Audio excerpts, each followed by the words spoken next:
Labor Day became a national holiday many years ago to salute America's working class in this land of opportunity. And since 1950, a Labor Day weekend tradition is involved in auto race in Darlington, South Carolina, where history was made in 1985. Bill Elliott at this historic old race plant is running in the tire tracks of people like Johnny Mance, who won the first race back in 1950 here. To have the chance to do something no one else has been able to duplicate is unbelievable. Bill Elliott is racing into the record books. Bill Elliott is going toward immortality. Bill Elliott gets the checker flag. Bill Elliott has won an additional $1 million in 1985. You're so close. You can smell it. One race, one chance, 1 million big ones. Woo! Today on Labor Day weekend in this land of opportunity, this man has the opportunity to take home $1 million bonus if Dale Jarrett can win today's Mountain Dew Southern 500. 31 years ago, at the tender age of 8, Dale Jarrett visited Victory Lane here at Darlington Raceway. He said he had never felt so tall as that day when he watched his famous father win the Southern 500. Today, 367 laps from now, he could join the giants of this sport if he can win his first Southern 500 and take home that Winston Select $1 million bonus. And Dale, they say great athletes can sense it. They can even see it before it happens. Do you feel victory today? Well, I've got a good race car, and I've had a good feeling about this race. I enjoy this racetrack, and the guys have given me a terrific race car, and we'll see if we can put this Ford Quality Care, Ford Credit Thunderbird in Victory Lane down there. Remarkably composed, he sits poised. One man, one race, one chance for $1 million. How truly appropriate that on this holiday weekend we pay tribute to this land of opportunity as we present the colors and hear the singing of our national anthem by the Gatlin Brothers. And now, ladies and gentlemen, direct from their own theater in Myrtle Beach, South Carolina, to perform the national anthem, the Grammy Award-winning Gatlin Brothers. And you sing by the dawn's early light, what so proudly we hailed at the twilight's last gleaming, whose broad stripes and bright stars through the perilous fight o'er the ramparts we watched were so gallantly streaming, and the rockets' red glare, the bombs bursting in air, gave proof through the night that our flag was still there. Oh, say does that star-spangled banner yet wave o'er the land of the free and the home of the brave?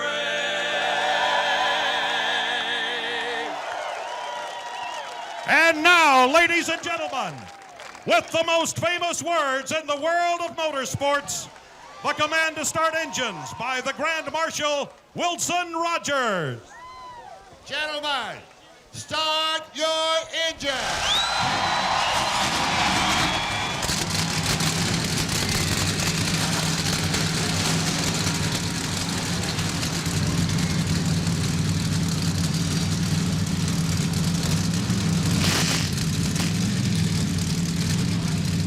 Well, man, Jarrett, it's been well documented how Dale Jarrett feels about this race.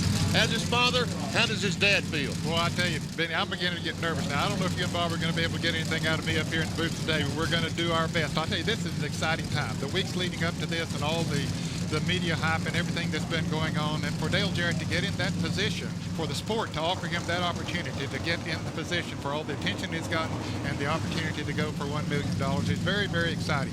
And I'll tell you, I'm very proud of him for what he's accomplished on the racetrack, but I'm more proud of him for the type of individual he is, the father he is to his children, the husband he is to his wife, and how proud he's made the Jarrett family along that line. Well, Jerry Punch, he's going for $1 million. For a lot of teams, they might be going for more than that. You're exactly right, Benny. You know, Jeff Gordon won this race last September. He also won this past spring. So if going for 3 in a row isn't motivation enough for the defending champion, he's in a tight point battle. There's 13 points ahead of Dale Jarrett for second spot. But the real motivation within Hendrick Motorsports may come right here. Ken Schrader. It has been 5 years and 3 months since Schrader has gone to victory lane. Rumor has it he's leaving the Budweiser Hendrick team at the end of the year, and Kenny would like to give him one more victory, and that one here at the famed Darlington Raceway. But right behind Schrader is a man who won 4 times in 1995. He is one of 5 drivers who have been winless in 1996. Mark Martin likes this racetrack. Watch for him to be a major factor here today. Bill Weber? The Tide sponsorship is worth millions to Ricky Rudd. By Ricky going to victory lane, it's priceless to Procter & Gamble, not to mention associate sponsors. Plus, a win would put Ricky back on the lucrative winner's circle plan for next season. And he's 6th in points, but by going to 2nd place in points, the bonus could be almost $300,000. For Brett Bodine, a win today could be worth several $1 million. Why? He does not have a sponsor for next season. Could you imagine this guy in victory lane at Darlington in the Southern 500? He's going to need another phone. But to put a realistic point of view on this, if Dale Jarrett doesn't win, I'm pulling for Michael Waltrip because I got him on the pool, and that pays a whopping $40. John Kernan. Well, Bill, Rick Mast is leaving the Richard Jackson team after 6 seasons. He'd like nothing better than to give his car owner a win today because Richard could use that win to get this team high-profile sponsorship for next season along with a high-profile driver. And how about on the other side, starting 10th is Strickland. He and his team are in negotiations with Circuit City for next season. And I was told this morning, Bob, that a win today would place those negotiations into overdrive. It's the 23rd race of the 1996 season. The point standings, Terry Labonte on top. The first 4 separated by 198. In the second 5, the big mover last week was Rusty Wallace, who won at Bristol and moved up 3 positions. And the big loser was Ernie Irvin, who fell to 10th in the points. Hi, everyone. I'm Bob Jenkins. Happy Labor Day from all of us, and get set for some real excitement. They've been racing here since 1950. You can feel the tradition when you come to Darlington. Now, there have been many important and exciting races down through the years, but none any more important than this event we're about to see unfold this afternoon. The cars begin to roll away, and we get set for 367 laps of racing. The Mountain Dew Southern 500. Dale Jarrett, he's rolling, and if he can win today, he picks up the Winston Select bonus. Let's take a look at the starting lineup. Dale will start from the pole position with a speed of 170.833, and Jeff Gordon will begin alongside in the DuPont Refinishes Chevrolet at 170.833. Back in the second row, we have Jeff Bodine on the inside and Ken Schrader on the outside. Starting in 5th and 6th position, Sterling Marlin and Mark Martin. Chad Little has a great qualifying effort. He'll start 7th, and the current points leader, Terry Labonte. Rick Mast starts in 9th position alongside Hud Strickland.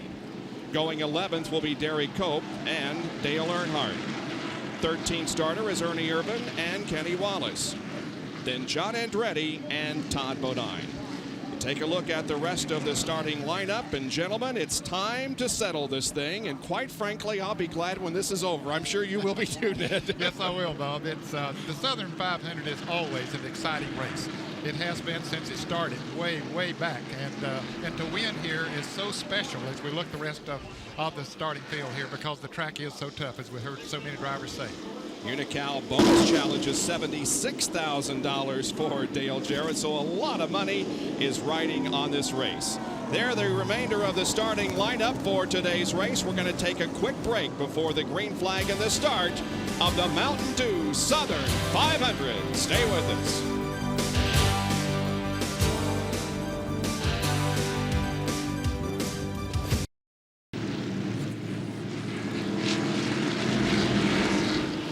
Little less than half a lap away from the start of this race here in Darlington, South Carolina this afternoon. There is Dale Jarrett, who sits on the pole for today's race. And back in 1985, when Bill Elliott was the only winner so far of the Winston Select bonus, he too started from the pole. Hey, Ned, he's got that steering wheel right up in his lap, doesn't he? He really does. That's totally different the way I drove race cars, but I guess it works for him. Every seat is full. The crowd is on its feet, and the field comes out of corner number 4. Green flag, green flag. The Mountain Dew Southern 500 is on.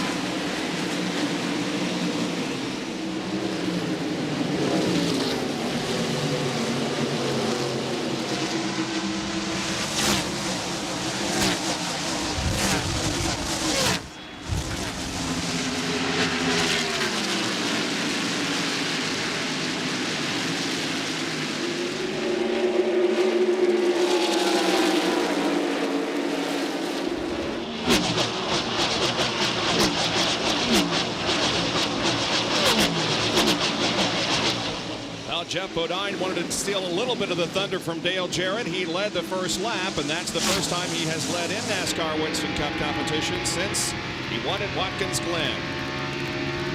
This is Dale's roof cam now, looking ahead to Jeff Bodine, the leader of the race. I think Dale Jarrett would have tried to make that Dale Earnhardt move and dive back under Jeff Bodine if the $1 million hadn't been sitting out there. They didn't want to take that chance. Just a little bit of a rub can really cost you. This is the 14th time that Jeff Bodine has led here at Darlington.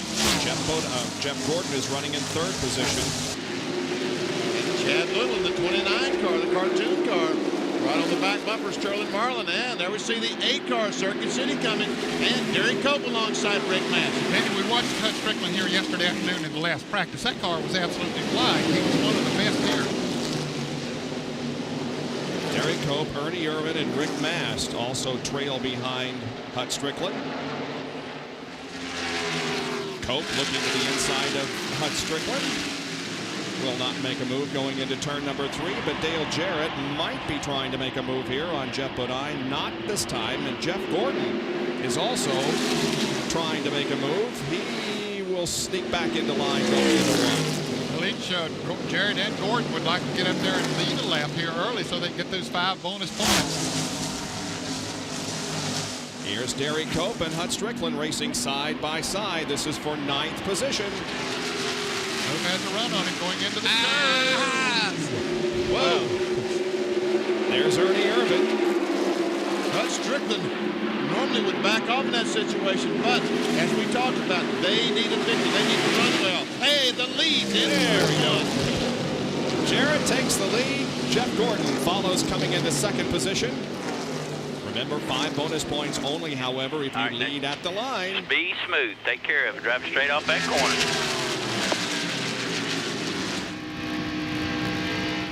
Dale Earnhardt is losing some positions. There goes Ricky Rudd. You understand his car is pushing badly. And Jimmy Spencer also to the inside of Dale Earnhardt. Well, Jarrett has picked up the 5 bonus points. He leads this lap. They pulled away from Jeff Bodine since Jarrett and Gordon got 9. And a good battle continues to rage on between Derek Cope in car 12 and Hut Strickland in number 8. Ernie Irvin now comes to the inside. They're going to pass both Chad Little and Hut Strickland. The line forming to the inside. Oh, and Hut almost loses control as he thought that the 81 car was going to be alongside of him, so he goes high, got in the loose stuff, and they're 3 wide. Hey, you can't do that at Darlington. Well, they figured that out right quick, too, didn't they? Todd Bodine is in the 27 car. That not a regular car on the circuit, but Todd Bodine is driving it here this weekend. David Blair Motorsports, they're trying to put something together with Todd Bodine, find a sponsor for 1997. Right in alongside the Tide Ford of Ricky Rudd, there's John Andretti, who was the pole sitter for this race a year ago. Dale Jarrett continuing to lead. We look back from his car to 2nd place, Jeff Gordon. As the first Napa Field summary comes up, the numbers in parentheses on the right represent that driver's starting position. Gordon looking a little racy here in the 4th corner. He's going to go to the lead and does. So he'll pick himself up 5 bonus points as he comes to the line. Dale Jarrett led his 16th race here at Darlington. Or rather, of 96, his 7th at Darlington. And Jeff Gordon is now leading his 18th race of 1996. Racetrack down at 1 and 2. Terry Labonte losing some positions here. He's back to 9th. And Ricky Craven just blew an engine down in turns 1 and 2. That was Todd Bodine on the radio. We were here talking to his driver, Dale. Todd Parrott, I'm sorry. There's Ricky Craven, who has dropped low on the track in turn number 3.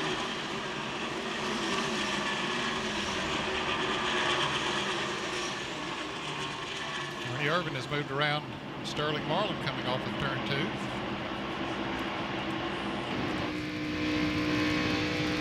And now we're again on board the Dale Jarrett car, looking to head to the leader of the race, Jeff Gordon.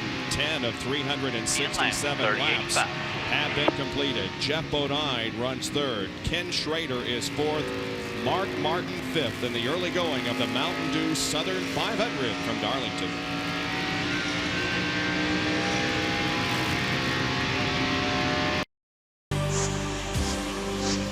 ESPN Speed World welcoming you live to the Mountain Dew Southern 500 in Darlington. And it's all being brought to you by the intense, slammin', wicked, headbangin' taste of Dew. By Quaker State, the motor oil that exceeds the highest standards for engine protection. By Firestone, America's tire since 1900. And by the all-new Ford F-150, strength after strength after strength.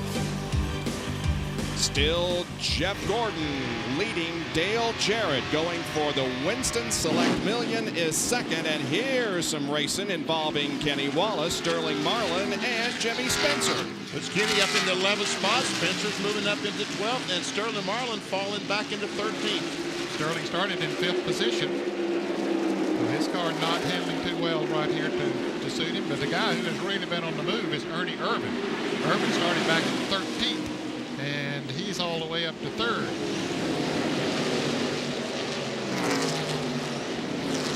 Ricky Craven, we noticed, had a problem a few laps ago. John Kernan, what's the story? Bob, Ricky's pulled his car behind the wall into the garage area on the backstretch. Ricky, what's wrong? Well, it's just been a tough weekend. You know, I had a chance at the pole on Friday. Went for the pole and ended, instead of being on the front row, I was on the back row. And I really blew it.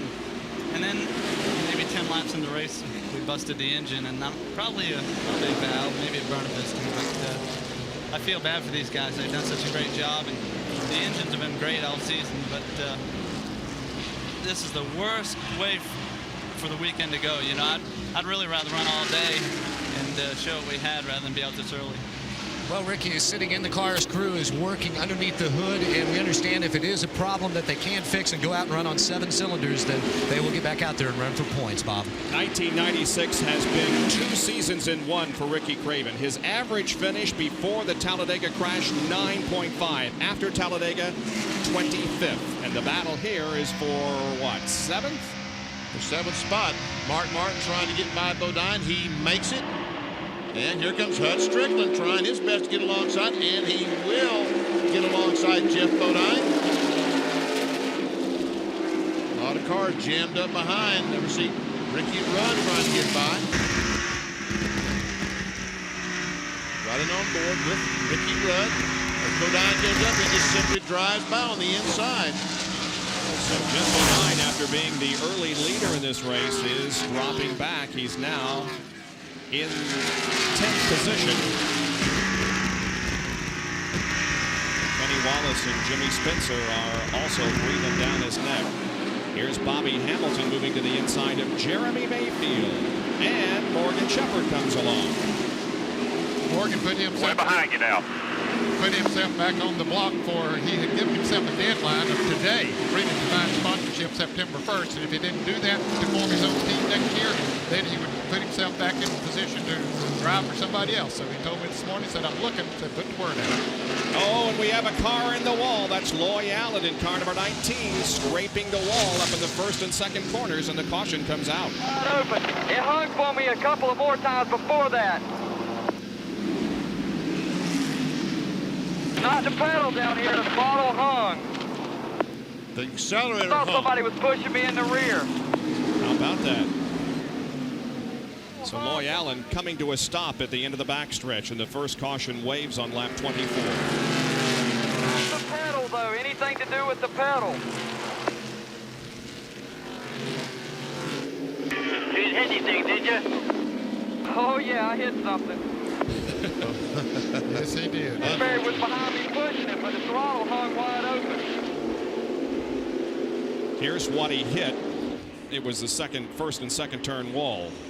And boy, that's a weird feeling. You go into the turn and that accelerator hang up. You see, there were no other cars real close to him, and he gets up there and just stays on the wall. Other cars do get by down on the inside. We have a camera on board the Health Source car, and we'll see what he looked like. Well,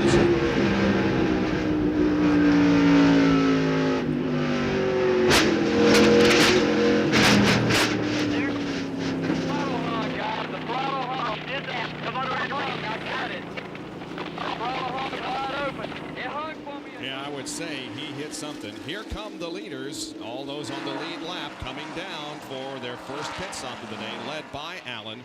Behind him, Jeff Gordon and others. Here's Jerry. Far into pit road, Gordon slams the brakes on and slides at the last 6 or 7 feet. He pits right in front of Dale Jarrett. They will change all 4 tires on Gordon's car, as they will on Jarrett's car. And as you watch them changing on Jarrett's car, they will make an adjustment on the 88 car, by the way. They're going to go down in air pressure on the right side, or up in air pressure on the right side, and down on the track bar. The 28 car is out. Ernie Irvin heads down pit road. Here is Jarrett off the jacks, and now Gordon. And Dale Jarrett will see him off as Wallace pits in the backstretch in front of John Kernan. Rusty Wallace started 28th. His crew already has the right side tires on. Comes up to first time ever pitting on the backstretch as Rusty's crew getting the left side tires on. Waiting, Rusty is now down off the jack and away. We'll have to see. Here comes Dale Jarrett down the backstretch, and it looks like Rusty Wallace is going to make it. Oh, it's going to be very close to see if Rusty in the group in. He did not make it, but it was very close. What a pit stop, and these guys down here are going nuts, high-fiving all over the place. Impressive work by Rusty's crew. Gets him out in good shape. Now he's going to go up there and contest that. He says, I beat him the line. Caution out for the first time this afternoon. Loy Allen into the wall up in turn number 1.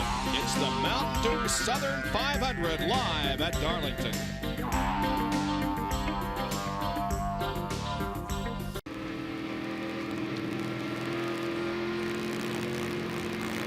From Dale Jarrett's onboard camera, you can see there's nothing ahead of him. He has the lead, and he got it in the pits because of this.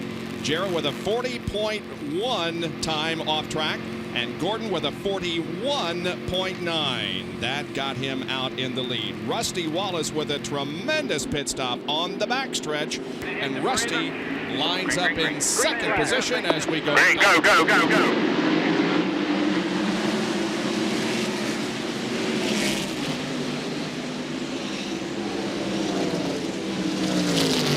10 Musgrave in the Family Channel car. The 16 had the hood up on that pit stop, so maybe some engine problems on that car.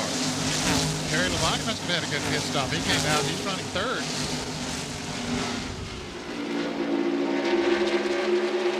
Jeff Gordon fell from first to fourth. Here's Kenny Schrader racing with Ernie Irvin, and boy, the 12 car of Cope is running well here in the early going. I'll tell you, a bunch of cars really impressive. Ernie Irvin and his car is impressive. That car right in front of Ernie Irvin, the rookie Johnny Benson. I've been watching him. He's been running this groove entirely different than anybody else, but flying around this racetrack as Jerry Cope is going by Schrader. Johnny Benson with such an impressive performance in the Brickyard 400 in Indianapolis loses the spot there to Ernie Irvin.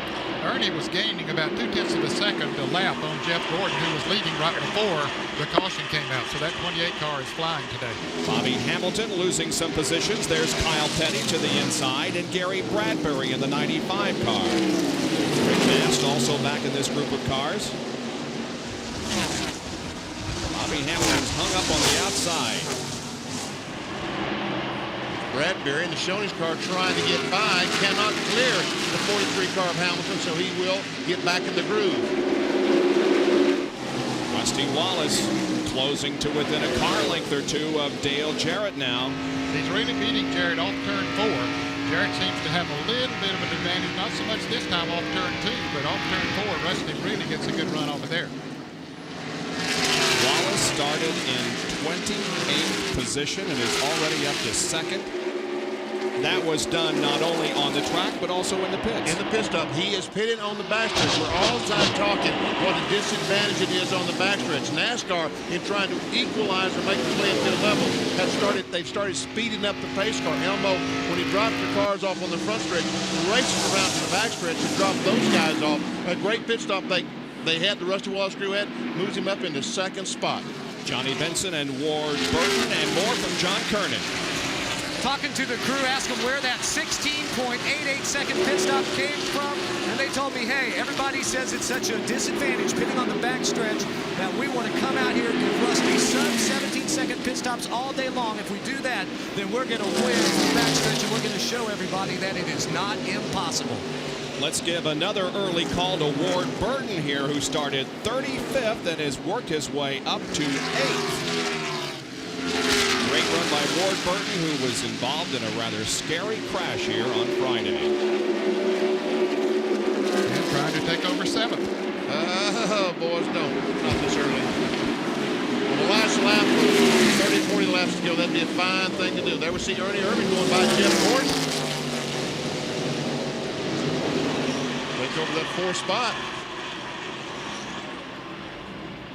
Jeff Gordon's won the last 2 races here at Darlington. He won last year's Southern 500 and the spring race here. There's our Napa Field summary. And Terry Labonte is closing up on the back bumper of Rusty Wallace. Rusty Wallace has never won here at Darlington in 25 starts, but has 6 top 10 finishes in the last 8 races here at this historic old facility. There's the leader, the 88 Ford Quality Care. 2nd place, Miller Ford in the Kellogg Chevrolet, now running in 3rd spot. Dale Earnhardt, you can see by your Napa Field summary, is back in 24th position. Earl Waltrip, a 5-time winner, also in the... We about had a crash there just a moment ago coming off turn 2. The 90 car got loose, Dick Trickle loose on the outside, and they started jamming up, and it looked like 3 or 4 was going to run in the back of each other. But they will make it through.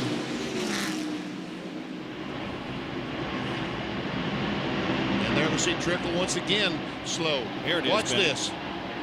There we see Trickle low on the racetrack. Kyle Petty tries to get alongside of him, but has to back off because Trickle comes down the hill, and they do make contact. And when calls Kyle to back off, and all those cars behind him start hitting the brakes, and I'm telling you, it was amazing. Ernie Irvin is going toward the front. He not only has passed Jeff Gordon, now he has passed 3rd place Terry Labonte, and Irvin goes to 3rd and sets sail now for Rusty Wallace.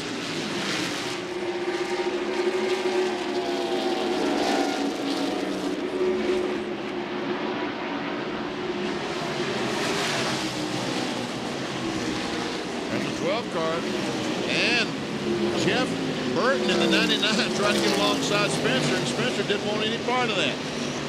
So now we'll see Burton come off their corner, get alongside, get that position.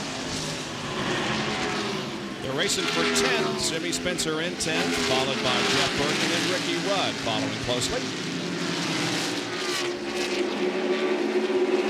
Started 39th, so we can see. Okay, 28 car, Ernie Irvin going for 2nd spot. Not be denied. He is on a march. Then what's going to happen now? Is there any team instructions here? I doubt it.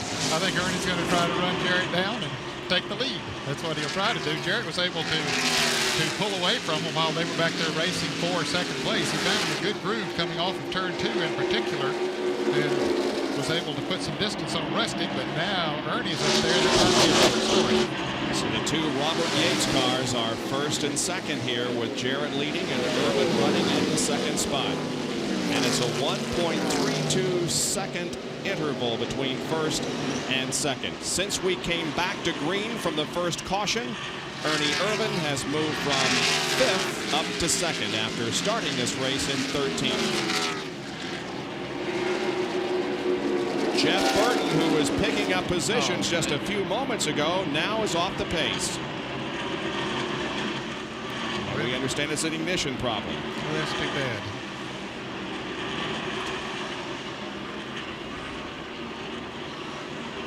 That's the driver who has gained the most points positions from last year. He's 14th in points this year. Last year, 32nd. There's Dale Jarrett as he continues to lead the Mountain Dew Southern 500, going for the Winston Select bonus of $1 million. Back in a moment.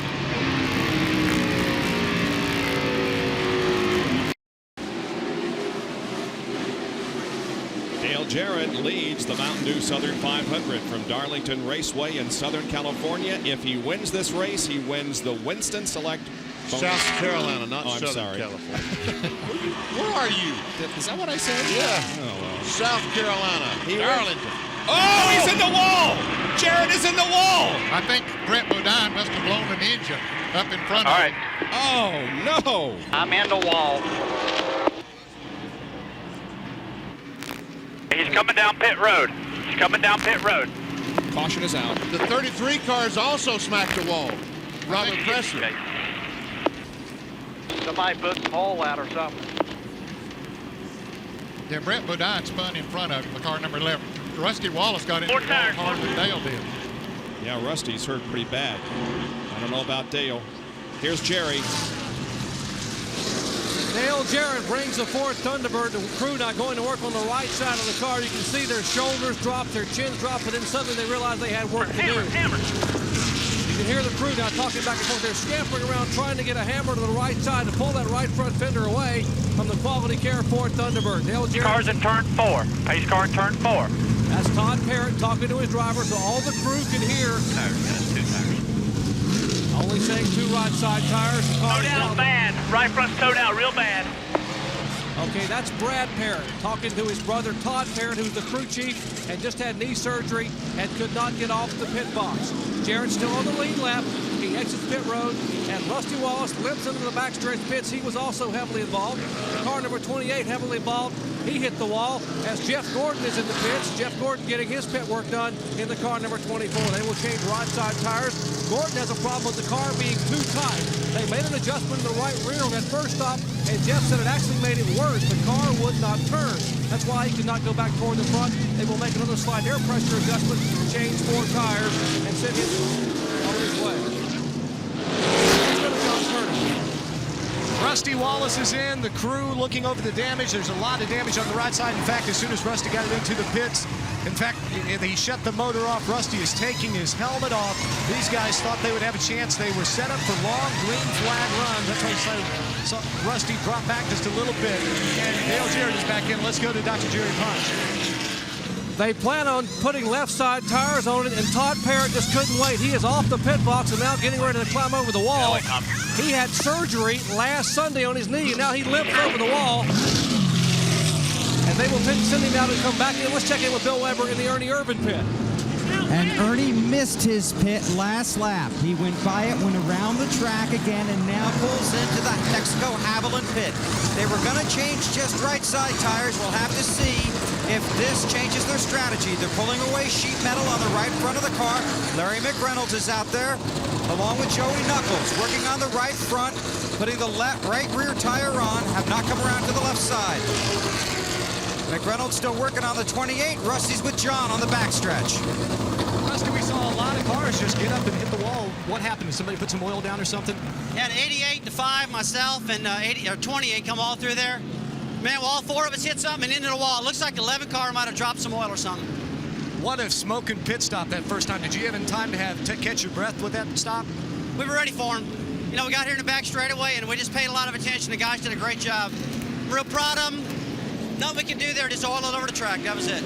How badly did the car hurt, Rusty? It's tore up pretty bad. They're working on trying to get us back out now. Well, Rusty's crew will go to work. This is the first chassis that the team has built from the ground up. So just that quickly, the chances of winning $1 million can go away. This is what happened to Dale Jarrett going down the backstretch into turn 3.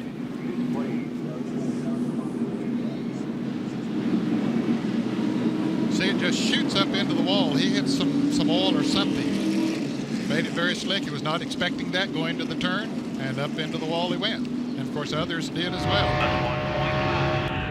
Take care of your tires. In front of you, DJ. You got 1, 2, 3, and 4.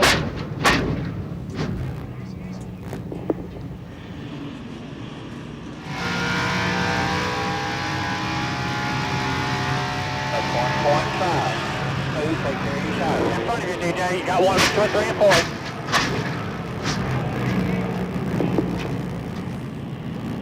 All right.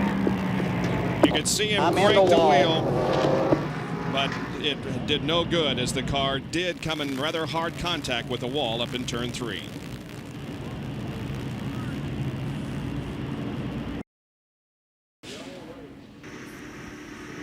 We thought we were going to go green, but the caution stays out here at Darlington, and so we'll go at least one more lap. Dale Jarrett is back in the pits, and they continue to do work on that car. They're changing the shock absorber. Evidently, when he made contact, he bent the shock, Jerry. You're exactly right, Benny. The lower control arm is bent, partially broken. The shock absorber is broken. There are a number of things broken about this team. Start-finish line. But primarily, it may be their hearts that they can't get this car fixed. The hood is down, and they're away. But the right front tire is still towed out slightly, and they're concerned about that shock absorber.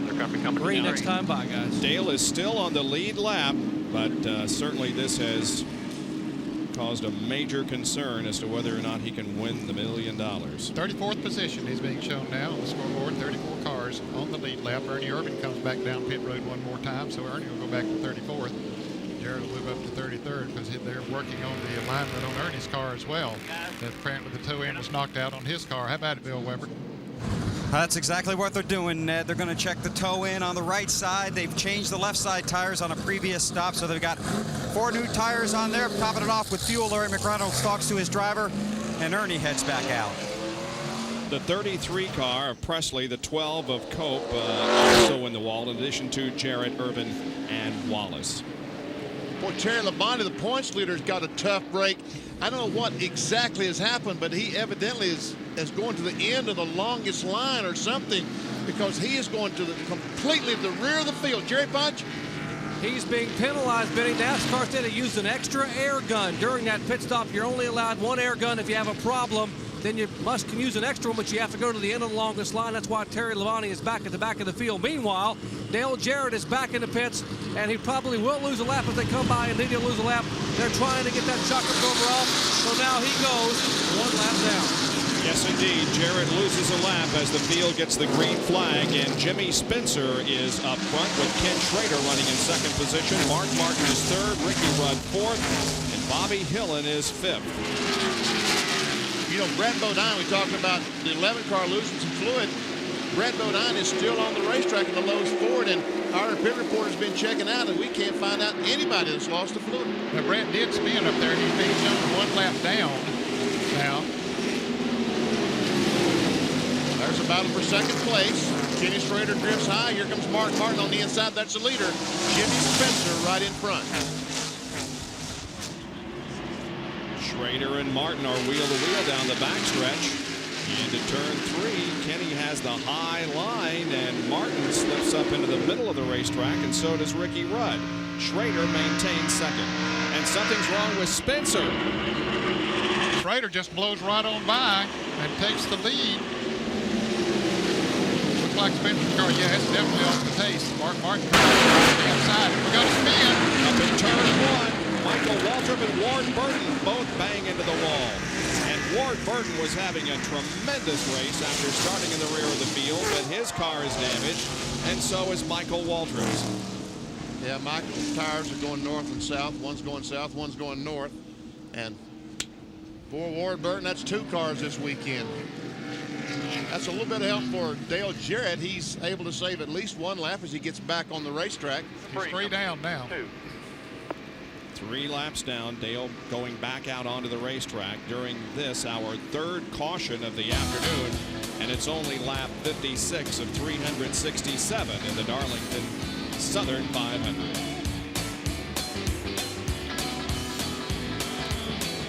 We are live for the Mountain Dew Southern 500. We are under caution now because of a crash that occurred up between turns 1 and 2. Some close racing in here. You see Ward Burton, the car number 22. It looks like the back end just goes around. Michael Waltrip is right there and can't get down below him. He hits him. Kenny Wallace goes by on the outside. John Andretti down on the inside. And the 21 and 22 go into the wall. And they're going to come down across the track in front of some other traffic coming on. And everybody decided they wanted to go low there. But they all get by. Wow, now from the onboard of Michael Waltrip.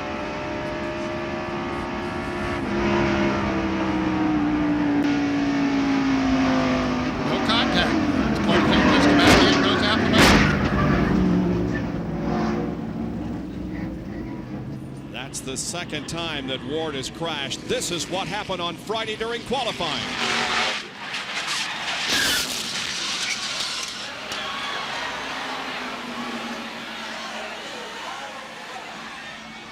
That deal Friday was just a little bit more scarier than that deal down there in turns 1 and 2 as Ricky Rudd runs out to Steve Patterson, the NASCAR official, running over to help Ward get out of his car.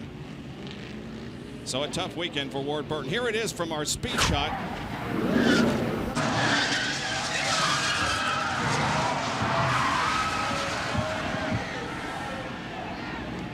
You know, the impressive thing, never see Rudd jumping across that wall. And John Kernan is with Ward Burton. Well, Ward Burton is walked right back to the garage area, and he's still a little bit puzzled as to what has happened during a radio interview right now. But Ward says he is okay. That's the good news. He got out of the car okay, as you can see, and he just walked in here. And Ward, I know we've talked about it. You have no idea what happened, do you? No, I really don't. Car was good, real good. I think we had a shot at winning the race. From bringing the backup car and getting the backup car that good, I was just tickled to death with the whole team. Gordon slowed up a lot coming out of 3. Instead of pressing the issue, I followed him into 3. If I didn't get tapped from behind, I don't know if it was fluid or what, but that car was too good to jump out from under me. I don't know. The MB&A team did a heck of a job for me. I was really happy with it. All right, let's go to Bill Weber on the front stretch. Okay, and Michael Waltrip is over here looking at a monitor so he can maybe see what happened or at least listen to some of the other conversation. Your viewpoint of what happened out there, Michael. There must have been oil on the track because I went into turn 3 and Ward turned a little bit and my car almost wrecked, and then we go down into turn 1 and Ward spun out, and I was right on him, couldn't miss him, and then somebody piled into us. But you know, this track's tough enough when it's dry, but evidently there's some oil because Ward just spun out. Okay, well, a couple other things here. Jimmy Spencer let up a few laps ago, and Ken Schrader went by. His crew says Spencer got out of the gas because he saw oil in turn 3. Dale Earnhardt has radioed in. This track needs speedy dry all around it. To Dr. Jerry Punch. Dale Jarrett has been back in twice during this caution flag. He is now 3 laps down. Let me show you what happened. The right front tire, when it was bent in, came in. You see where it hit the shock absorber, the black marks? It sheared the air valve, the gas valve off the end of the shock. These are air pressure or gas pressure shocks. It's just basically sheared that valve off. The shock was useless, and they had to take the shock off, replace it with a new shock. He has been back in for right side problems, changing the control arms on the lower side. Also, the crush panels are knocked out on the inside of the car. As Dale Jarrett comes back down pit road, they will try to put frags inside the crush panel. Let's check and see if we can solve that oil mystery back with John Kernan. Well, Jerry, I'm not 100% certain, but I'm telling you what, look at the back of Ed Barrier's car. It is covered with oil. He had just gotten the black flag from putting fluid down on the racetrack. He is now in the garage area. The crew has told me they have not found the oil leak yet. We are at Darlington. Ken Schrader currently on top of the leaderboard. We'll be right back after this.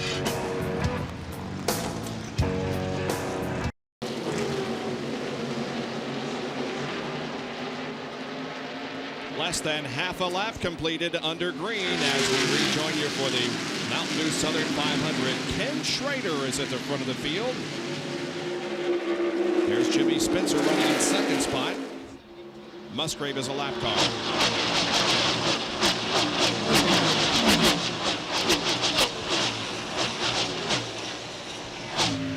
Mark Martin, Ricky Rudd, the 8 car of Hut Strickland.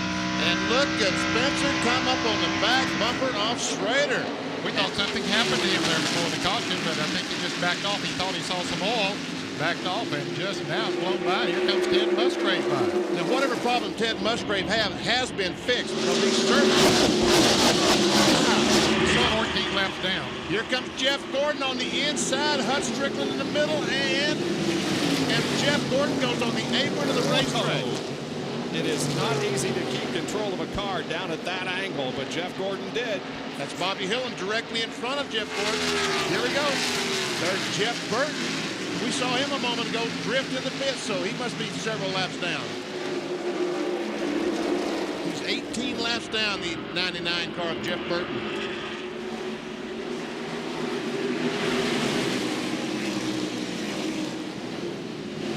Bobby Hillen, good run going the Jasper Engine Federal Mogul car. Hey, here goes Jeff Gordon. Man, I hate to see that going off those corners. And I know, folks, I know how tight it is. 25th to 5th, Bobby Hillen. Hut Strickland still runs up here with these guys. Jeff Gordon goes to the inside and takes the spot away from Bobby Hillen. It moves Jeff up to 5th position now. Andretti is also running with that group of cars. But up ahead, we see now Ricky Rudd to the inside of Ken Schrader and taking over 3rd position. Now we see Hut Strickland trying to get by Bobby Hillen. And Bill Weber has a report on Ricky Rudd. Halfway through final practice on Saturday afternoon, they decided to make major changes on that Tide Ford. It was Ricky's idea. This morning they said we're going right to the front or right to the back. Well, they were headed to the front until the lug nuts on the right front tire started backing themselves off. Ricky could feel the tire getting loose. If it hadn't been for that first caution, Rudd would have had to pit under green for a tire change and would have been out of contention. Right now, he's challenging for the lead. And so we have at least 2 drivers who have told us now that they've gone with sort of unconventional setups for this race. They're either going to be real strong or miss the mark. Not only Ricky Rudd, but the guy now running in second position, and there he is, not too far off the lead. Mark Martin also told us in NASCAR today that he was going with a rather unconventional setup. Looks like it's working right now. What do you say, be a hero or zero? Yeah. Here's Hut Strickland and Bobby Hillen racing side by side. This is for 6th spot, and Strickland gets it. John Andretti will try to come and look at Dale Earnhardt moving up through the field. That's the favorite place to pass, is between turns 3 and 4. Car goes up a little bit, you can dip down on the inside of it, which all those cars do. Here's once again a Napa field summary for you. You can see that Bobby Labonte has moved from 21st starting position to 10th. Shepard from 38th to 11th. This is 1st and 2nd here on your screen. Spencer and Martin, now the on board from Martin.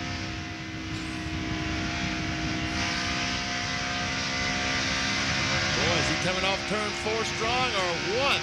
Takes a look and no, come on now. Easy, boys. They're side by side for the lead. Martin takes the lead off of corner number 2. In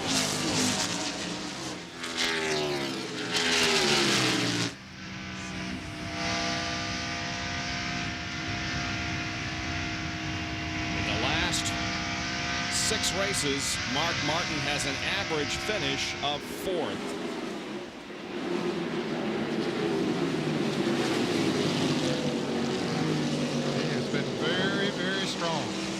And 2 of those races he made the most laps. Yep.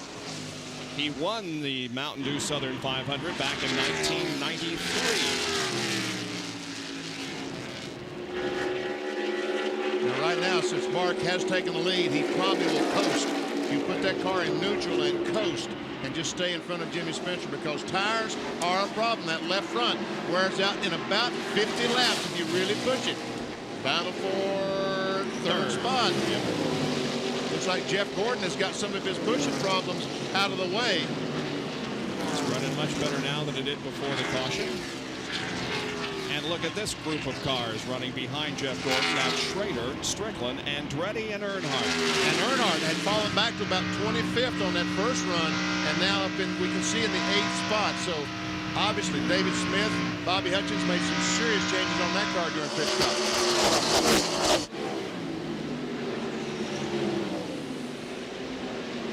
Bobby Labonte also beginning to show his presence up there with that group.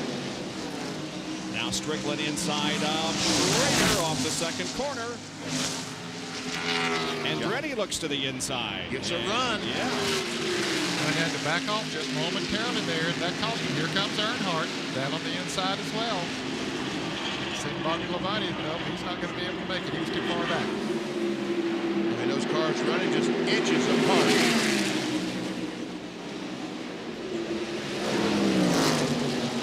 5th, 6th, 7th, 8th, and 9th right there. Well, Earnhardt's car is so much better now than it was.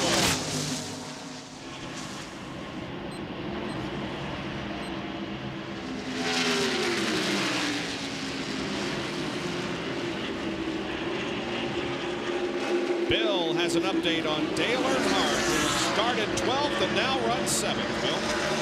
Well, the problem with Earnhardt, as we told you, was a handling problem. So they took a spring rubber out of the right front. That improved it a little bit, but Dale was still loose going in, okay in the middle.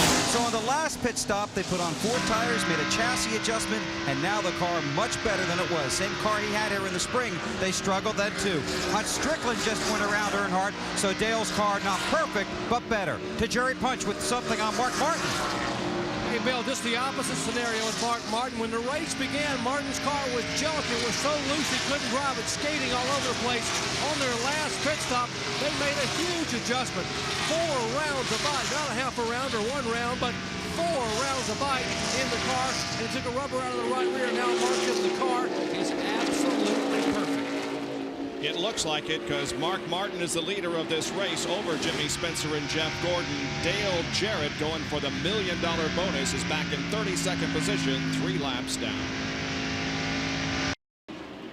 A Labor Day weekend tradition since 1950, the NASCAR Winston Cup Series running at Darlington, South Carolina. You can really drive on the information superhighway. www.nascar.com will bring you the same real-time electronic timing and scoring that the Winston Cup Series officials use to monitor the races. And besides that, the new schedule for 1997 has been released, and you can download that information by calling up www.nascar.com. Our good friends at the Kroger Food Stores are flying high over the track today with their blimp, the Spirit of Atlanta, to help us capture the exciting footage of the Mountain Dew Southern 500. Thanks, guys, and a very nice-looking blimp. Here's Jerry Punch with an update on Labonte. Hey, Bob, we updated what happened to Terry on that last pit stop where they used an extra air gun. They had an air gun break on their pit stop. But if you use an extra gun, then you have to go to the rear of the longest line, and that's why he's back at the back of the field. Now, Gary Dehart just told him a moment ago, bide your time, take it easy. I know you're back in traffic, you're back in 21st spot, but don't worry about it right now. Our next pit stop, we will get you that track position back. Don't push it. Remember, this is Darlington. Started 8th, currently back in 21st position, but we got a long way to go. Only 82 laps have been completed out of 367, so patience is the key word right now. No one knows how to exercise patience better than Terry Labonte.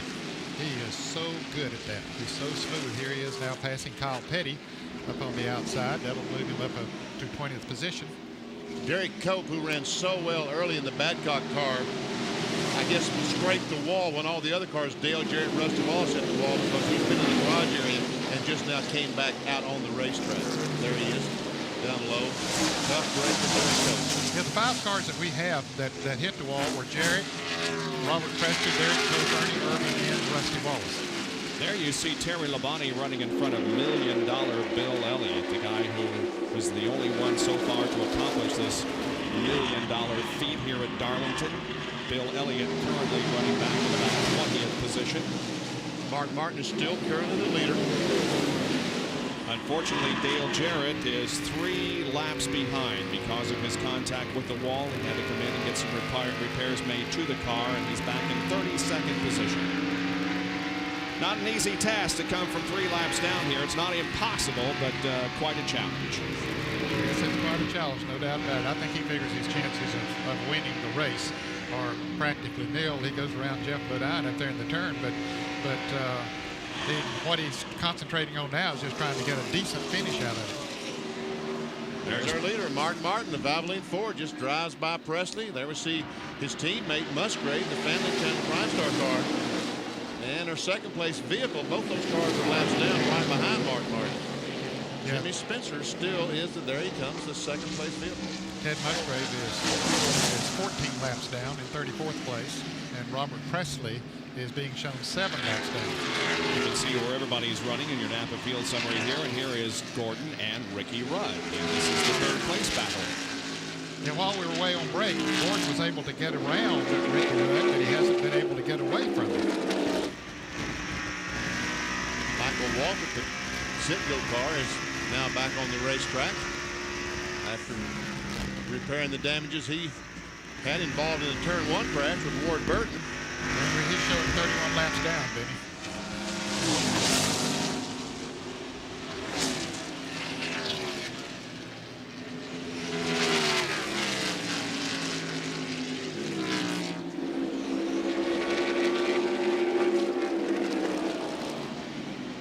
Once again, there's the 3rd and 4th place car.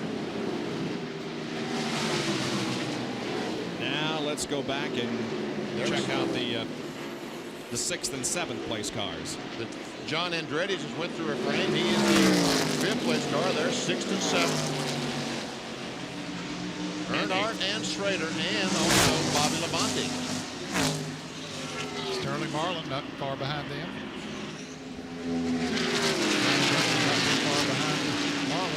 Dale Earnhardt is the winningest active driver here at Darlington with 9 wins. He's won the spring race 6 times and the Southern 500 3 times, most recently in 1990. He most recently won a spring race back in '94. Here's a shot from the Kroger blimp. John Andretti is just driven away from these guys. He's almost a straightaway in front of them. In fact, Benny, I think he's gaining on Jeff Gordon and Ricky Rudd, who are running 3rd and 4th. And here's Labonte looking at Schrader.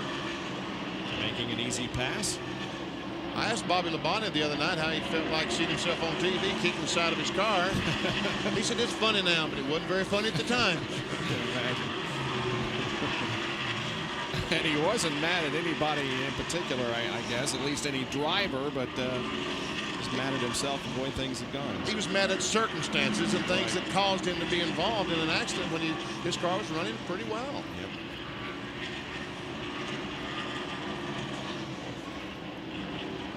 Now behind Kenny Schrader is the guy who'll win Rookie of the Year honors this year in NASCAR, Johnny Benson. Now, folks, check the line out this car's running. Everybody's been going down. Now watch out. Come on, Johnny. He's been going right up against that wall. This time decided not to do it. Sterling Marlin, our 10th place car. And Michael Waltrip right behind Sterling Marlin. He, again, as Ned said, several laps down. When he came out, he has new tires on, so he's been passing cars since he came back out. So apparently the sit-go forward is good for him now. But he's just lots of laps behind. 31 laps down. He spent that time in the pits after his crash with Ward Burton. Now Bobby Labonte to the inside of Dale Earnhardt. And he goes to 6th, Labonte does. Well, not quite. Not yet.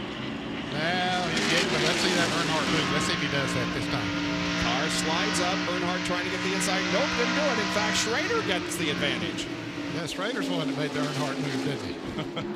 Here comes Benson, too. And Johnny Benson, a Benzoil car on the inside of Earnhardt, takes the spot away. I think what Dale Earnhardt was going to do there, he decided not to make that move. He probably could have, but he said, why do that? Because it's going to cost all of his time. Bobby's a little bit faster, so just let him go and I'll follow him. But he didn't know that all those other guys are going to go by. Or 2 other guys. This battle here that you're watching is a half a lap behind the leader of the race, Mark Martin.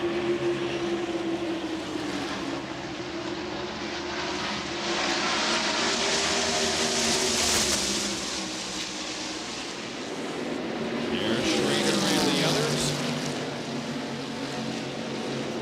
And Mark Martin is pretty much running by himself as we look out the bumper cam. There isn't anybody real close. Almost a straightaway advantage for Mark Martin. Back with more from Darlington, South Carolina in a moment.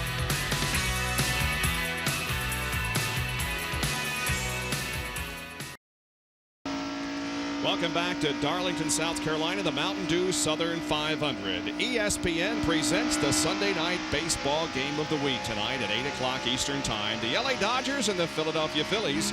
The Dodgers in the hunt for the National League West title just behind the Padres. Sunday night baseball tonight at 8 o'clock here on ESPN. Dale Jarrett came into this race on the pole and going for the Winston Select $1 million bonus. However, things went wrong for him on the 46th lap. The car came out of the second turn down the backstretch okay, but when he got to turn 3, things went very wrong.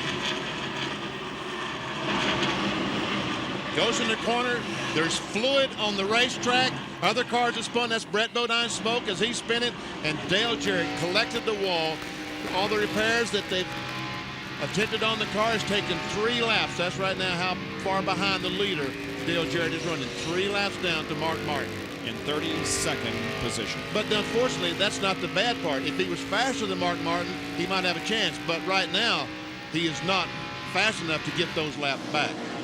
Speaking of Mark Martin, there he is as he laps Jeff Bodine, the QBC car, who ran so well earlier in the race. That's the 27th place car that he is lapping, and so they're 26 on the lead lap. There is Strickland taking the position away from Dale Earnhardt and putting Earnhardt out of the top 10. Strickland now in 10th position. And coming up is Terry Labonte. Yeah, we were talking about him being back, what, in 20th, 21st a while back. He just steadily moved right on up through there now, running in the 12th position. Was penalized to the longest line for allegedly using an extra gun on a pit stop. So the 5 is moving up, trying to catch the 6 car. However, Jeff Bodine, who remember led the first lap of this race, is falling back, and as we indicated, just lost a lap. He is back in 27th position.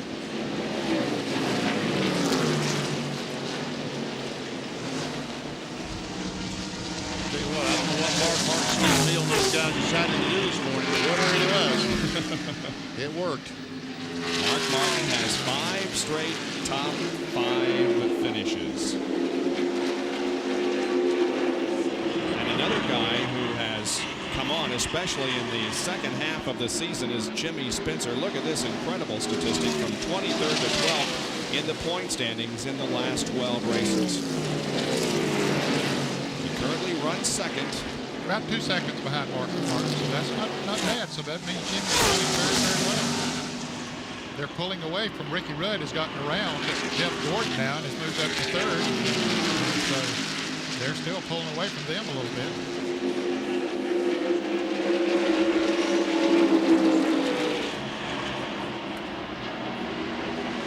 Dale Earnhardt continuing to lose positions. He's back in 11th spot now. Could be a tire simply giving out on him. Yeah, they've been out there for a long time on this set of tires, Bob. In fact, more than 50 laps, and that's what most of them were saying. They can go farther than that on fuel here at Darlington, but about 50 laps when that left front tire would start wearing out. So they've been out there longer than that now. So yes, we're going to see some cars pitting before too long, I think. They should be able to go about 65, 68 laps on fuel. Should be able to without any problem, but tires is the thing. There we see Terry Labonte, the 5-car in 10th spot, is 17.5 seconds behind the 6-car Mark Martin. And Dale Earnhardt is making a pit stop, Ned. We talked about 50-some laps. He's coming in. He's fought that thing as long as he wants to fight it on that set of tires.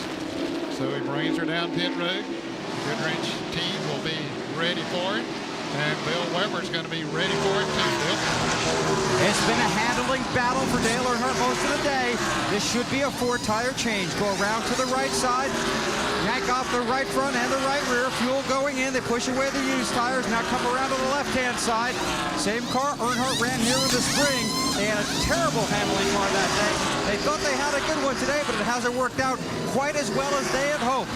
The fuel is in, waiting on the left rear. Dale Earnhardt at 21.5 is back in the race. He told Dave Bisbane during NASCAR today that he is approaching being back 100% from the injury suffered at Talladega. Well, we await other pit stops. They'll be coming up shortly at Darlington, South Carolina, and the Mountain Dew Southern 500 being led right now by Mark Martin.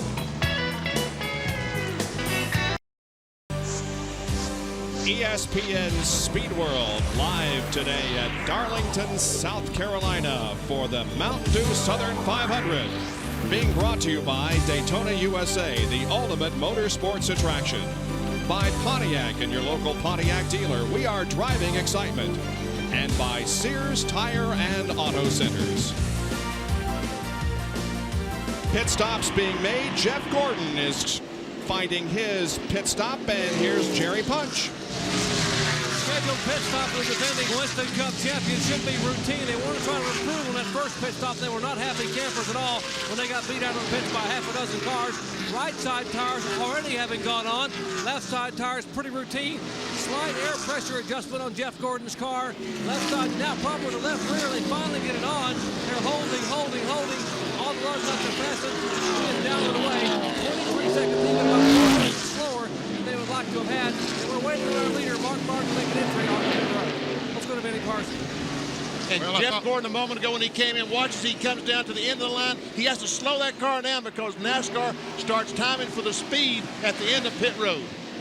I thought the 6 car was coming in, but he slowed going into turn 3, just slowed down, got completely out of the groove. I thought he was coming into the fence. He got back into the groove and decided to make another lap or two. Yeah, he slowed dramatically, though. John Andretti just made a pit. He was running up in the 4th position, 5th position. There he is, coming back out. So it's interesting as to what happened to the 6 car. Meanwhile, second place, Jimmy Spencer will be needing a pits. Here he comes. Here's Johnny Benson. Here's John Kernan.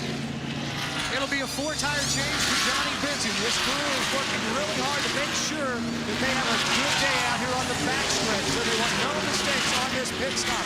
Jimmy Spencer is in. Let's go back to the front deck where Bill Weber is. Another remarkable run for Jimmy Spencer. 4 tires, rights are already on, working on the lefts, filling it with fuel, waiting on the left rear. Now they took a little extra time, tightening the lugs. Spencer's away, Jerry's in the 4th. And Marlin's Morgan McClure crew putting right side tires on the Chevrolet right in front of them. The Schrader car, the Budweiser Chevy. You know how bad he wants to win one McClure. He leads that team to the end of the year. Spencer is down and away. He heads back in turn 1. You see both the 4 and 25. 25 down and away. He burns rubber likewise. Marlin headed for turn 1. Bill Weber. Bobby Labonte and his Interstate Battery Chevrolet now on pit road. They scrubbed the windshield clean. The right sides are already on. A full load of fuel. This appears to be routine also. Waiting for him to tighten the lugs on the left side. Impressive stop. The 18's down and away. Labonte gathering speed, keeping it under the speed limit down pit road. And the 28 car is also coming on to pit road. Earlier was running in 5th spot. They apparently had got the toe in pretty well straightened out on his car because he was running good and moving up through the pack. And finally, Mark Martin decides to come in. Well, he knows that when those cars go back out there, they're going to be running about a second a lap faster than he is. Terry Labonte is coming in also, so he can't stay out there too long on those old tires. Let's go to the pits and here he comes. Remember Mark Martin, one of those 5 drivers, winless in 1996 and won a year ago. And they're going to put 2 rounds of fight in the cars. They're keeping score at home. That makes 6 rounds of wedge. They have put in this car since they dropped the green flag. 1, 2, in the right side. 5 car also in a little bit further up behind Mark Martin. Right side tires going over Kellogg's Cornflake Chevrolet. Meanwhile, left side tires being completed on the Valvoline Ford. He is down and away. And Ricky Rudd is in and Bill Weber is there. Ricky Rudd has been just a little bit loose. They're going to try and correct that with an air pressure adjustment. Rudd just called into his crew and said his car felt like it was running out of gas. But the car is running. They've got the right sides on. Now working on the left. Rudd has won at this track, but never in this race. Looking to tighten the lugs on the Tide Ford and full of fuel. Ricky's away, and Elliott's on the backstretch with John. Mike Bean's crew's already completed the work on the right side. They're coming around to the left side. Tires off on. Tightening up the lug nuts. A pretty good pit stop for Bill Elliott as the jack drops and he heads down pit road. Others who've made pit stops here on the front straightaway include Dale Jarrett, Todd Bodine, Rick Mast. Currently, Ted Musgrave is on pit road as Bill Elliott gathers up steam. Ricky Rudd, I guess, had taken over the lead for a lap or so, but he also has made a pit stop. We'll get them all sorted out here because those that haven't stopped, I guess about everybody has stopped now, but those that haven't, they're going to need to here before long. Scoring showing us that the 98 car, Jeremy Mayfield, is the leader, but he has not made a pit stop. When he does, the lead... Told you Bob would be in the top 10. We're third right now. When he does come in, Ricky Rudd should be picking up the top spot. But right now, Jeremy Mayfield at the front of the field in the Southern 500. Stay with us for more live coverage from Darlington, South Carolina. We'll be right back.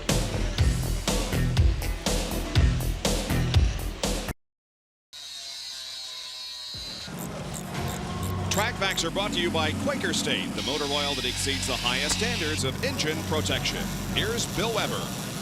This is the same Goodwrench Chevrolet that Dale Earnhardt brought here in the spring for 400 miles here at Darlington. It didn't handle very well, but they've made numerous chassis adjustments, and they're ready to race here today.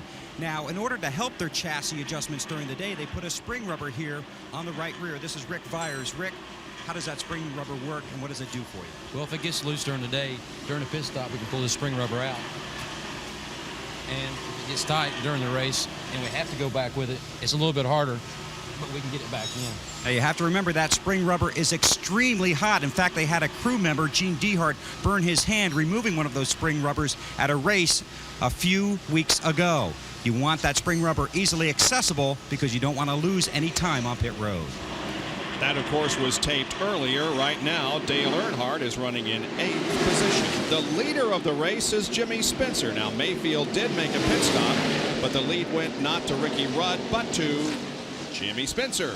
And the 43 car of Bobby Hamilton is about to go a lap down. He's in 21st spot.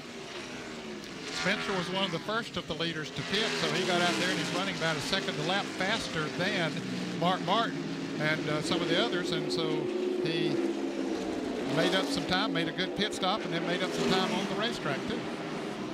Jeff Gordon is running second, Mark Martin third, John Andretti fourth, Bobby Labonte is fifth, Rudd is sixth, Schrader seventh, eighth is Terry Labonte, ninth is Earnhardt, and 10th is Sterling Marlin.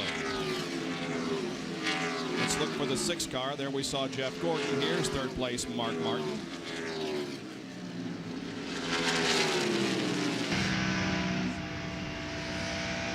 You know, Mark Martin's got a couple of team cars in this race that's had trouble.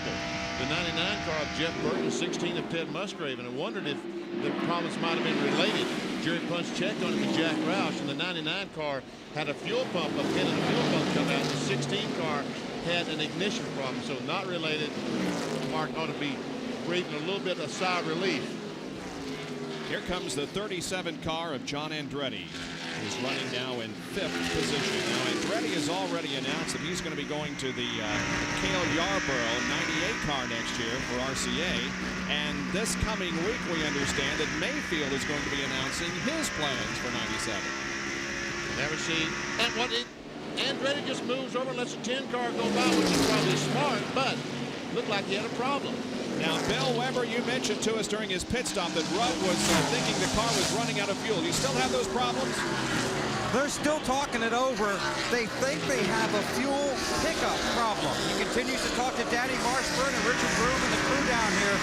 But Rudd says it feels like the car just runs out of gas and then it picks back up. So he's hanging on to it. They're talking it over. So we'll see how that goes. John has more on Jeremy Mayfield. Well, Bill, when we went to break, Jeremy Mayfield was leading. He had not pitted yet. Well, he did pit during the break. However, they left a lug nut loose on the left rear tire, so the lap after he went back at Jeremy, he had to come back on pit road. Crew had to go tighten the lug nuts on the left rear, so that has cost them at least one additional lap. Actually, he's 2 laps now, John, running in 30th position. Jeremy Mayfield from the lead back to 30th, 2 laps down.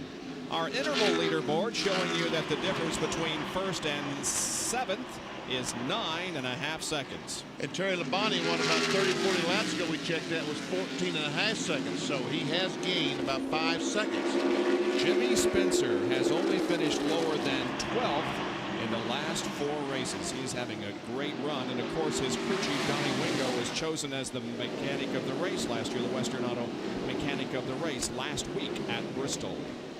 Let me see Terry Labonte as he comes down under the QVC car of Jeff Bodine. Jeff Bodine is 1 lap down in 22nd place. Now down to 9.3 seconds versus 7.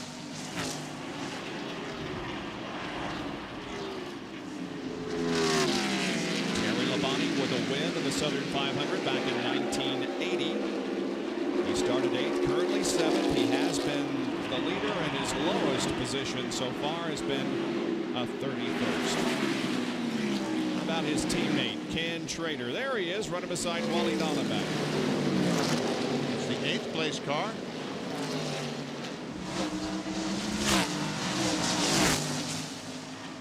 And there's Earnhardt, the 9th place car. But behind Earnhardt, this is the battle for that 10th position. It involves Strickland, Sterling Marlin, and Lake Speed. Lake Speed, his only win came here at Darlington. It was in the spring race. Was that back in 1988? 88, right, Ned.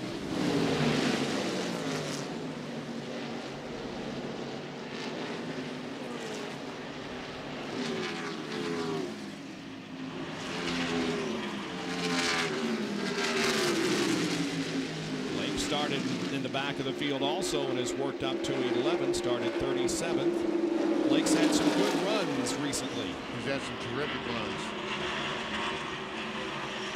I guess Indy was the best run that didn't have the best finish, I guess, that Indy has had all year, but he had a tremendous run up there. Led several laps in the early going. I don't know if we mentioned it or not, but Rusty Wallace has come back out on the racetrack. He is 69 laps down. Now make that 70. Jimmy Spencer just went around him, but he is back out there running. And Mark Martin, Bobby Labonte passed him a lap or two ago. Here goes Ricky Rudd past him. Boy, a while ago you would think that Mark Martin was just going to run away with this thing, but that is not the way it is going right now. Bill, what's the deal? Well, Bobby Labonte is just fine.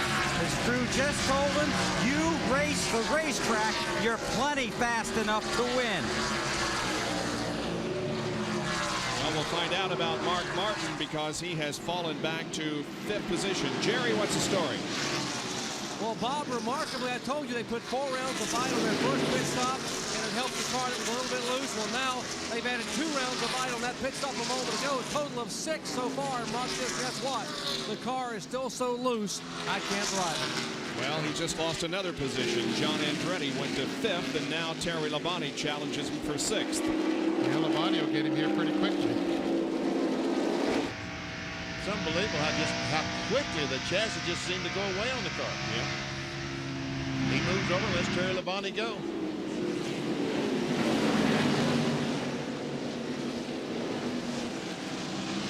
There's Dave Marcus running on the bottom of the racetrack. Here is Sterling Marlin and Dale Earnhardt. That's for 11th.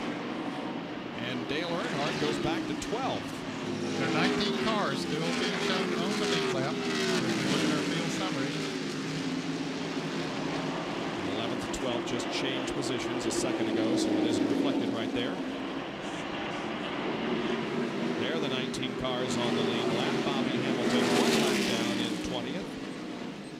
And now Jimmy Spencer, those tires have been out there a while. He passed Bobby Hamilton a while back and put him a lap down, but now his tires are older than Bobby Hamilton's and Ted Musgrave, so it's beginning to catch up with him, and I expect we'll see Jeff Gordon and Bobby Labonte maybe begin to catch up here in a little bit.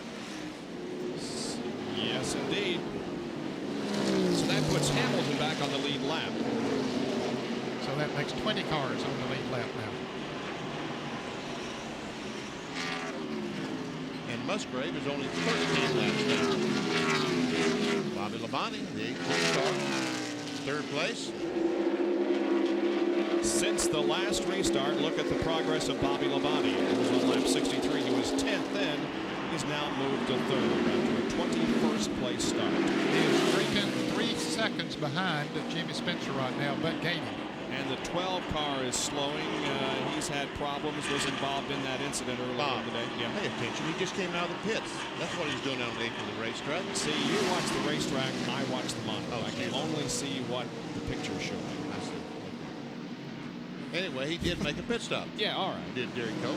Rick Mast is making a pit stop right now. Mast is running 22nd, a lap down, or was before he came in for the stop. There he is in Hooters Pontiac. So 225 laps to go in the Mountain Dew Southern 500 on this Labor Day weekend. It's Jimmy Spencer leading Jeff Gordon, Bobby Labonte, Ricky Rudd, and Terry Labonte.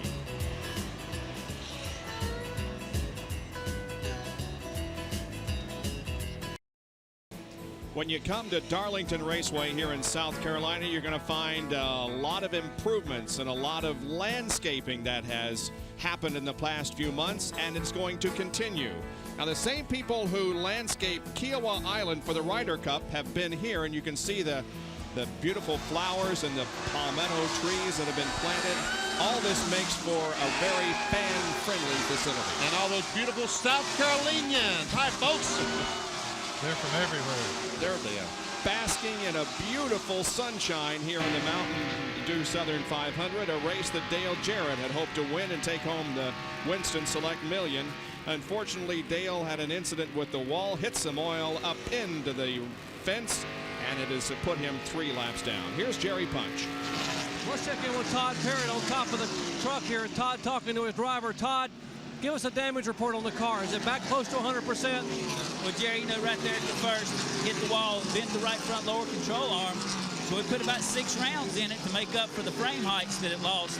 Probably should have changed the thing, but didn't want to lose any of those valuable points, and just put some rounds in it, towed the right front end, beat the fenders out.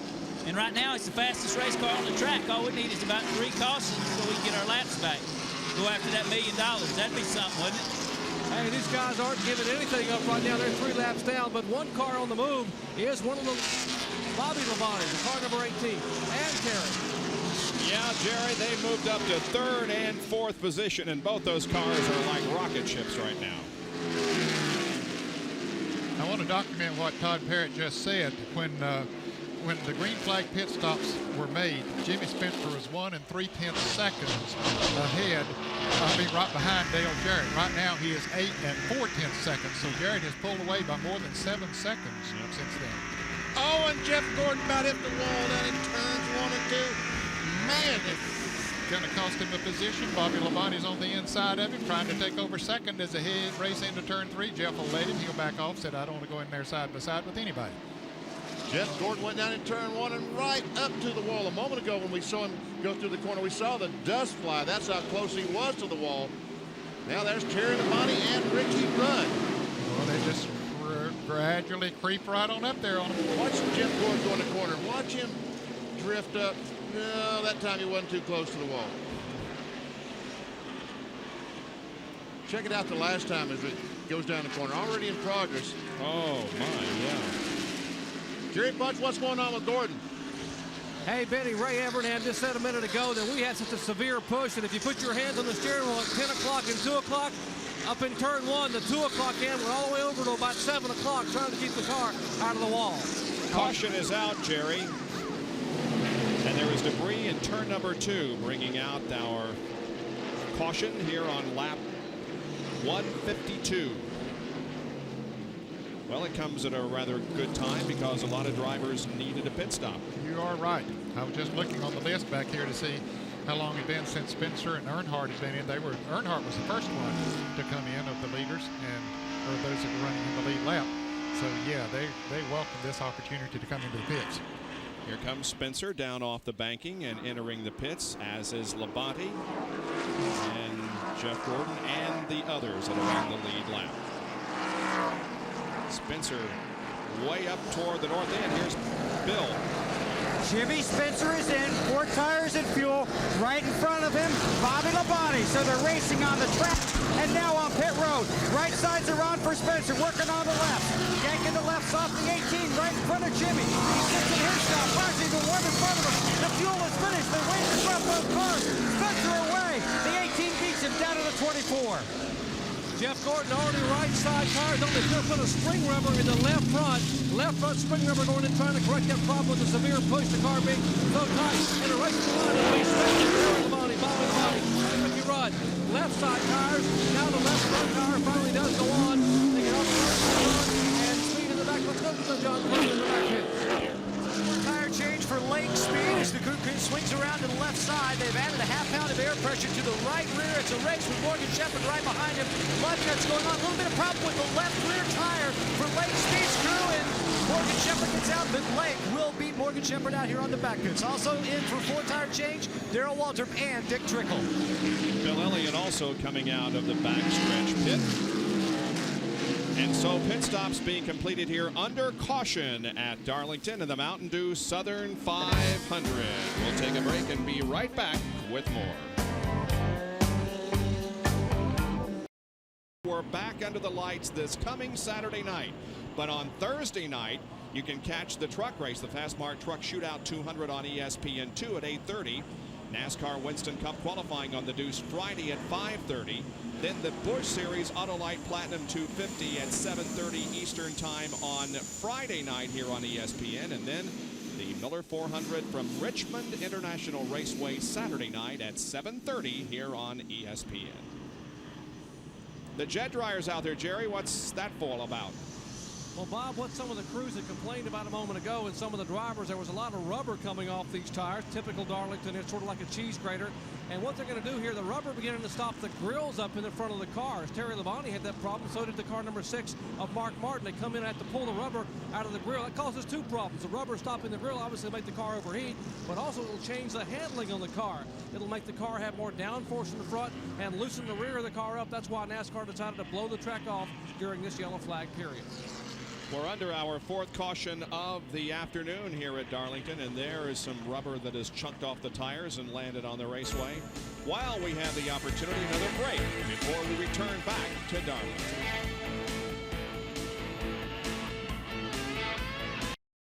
All right, thank you, Reese.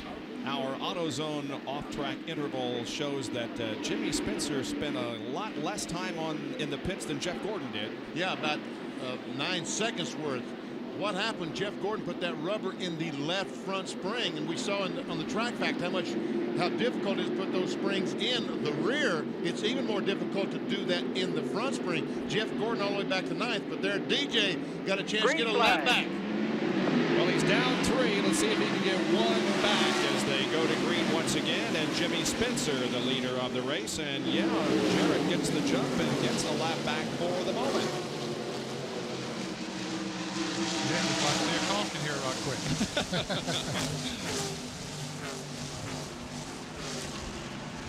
Stranger things have happened, and we've got well over 200 laps to go here. And hey, you can make up those 3 laps. You won by what? 14 here at 65? Yep. That's pretty impressive.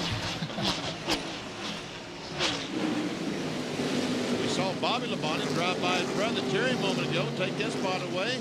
Now, I'm sure there's some fans when we saw the pit stops of both Spencer and Bobby Labonte. Labonte beat Spencer out of the pit right there, but Spencer passed Bobby going down pit road. Apparently, Bobby had just didn't go as fast as he could have, and Spencer passed him, and that's how he's in front of him.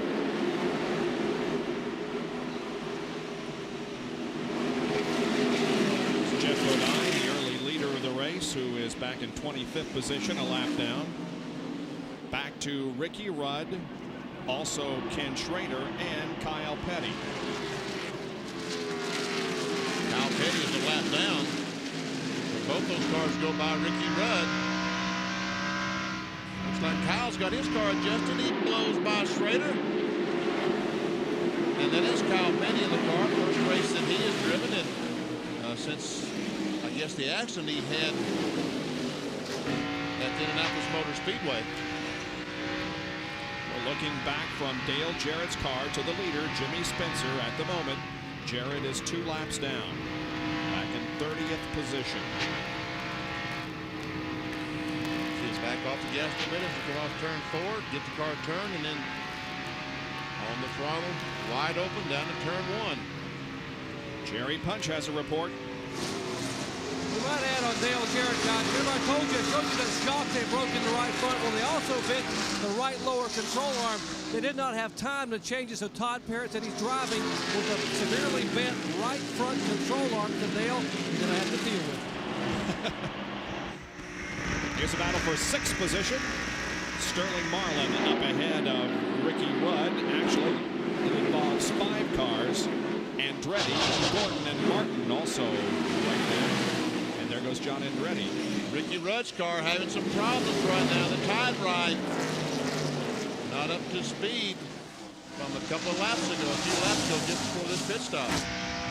John Andretti, one of 3 to be inducted in the Darlington Record Club. And that is for those who have the fastest qualifying speed for his car make and be within 2% of the top qualifying speed of that year. Andretti went in because of Ford, Ward Burton Pontiac, and Dale Earnhardt Chevy. And Bill has more on Ricky Rudd. Oh, well, he's starting to lose valuable positions on the racetrack now. Remember that fuel pickup problem we talked about? They now think it may be something in the carburetor. Ricky told his crew, when I go through the turns, it feels like I'm only on 4 cylinders. In fact, he can almost flat-foot it through the turns, and that's normally not a good idea here, but it's really starting to show now. Ricky backpedaling on the racetrack. Back to 11th position at the moment. Rudd back to 11th. Here's Jeff Gordon and John Andretti. Andretti just moves over. We've got a camera. We've got some audio on the 10 car. Let's just see if we can listen to Ricky Rudd.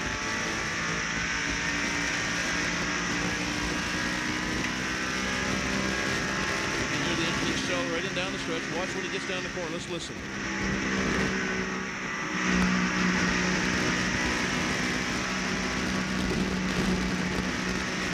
These fingers to miss.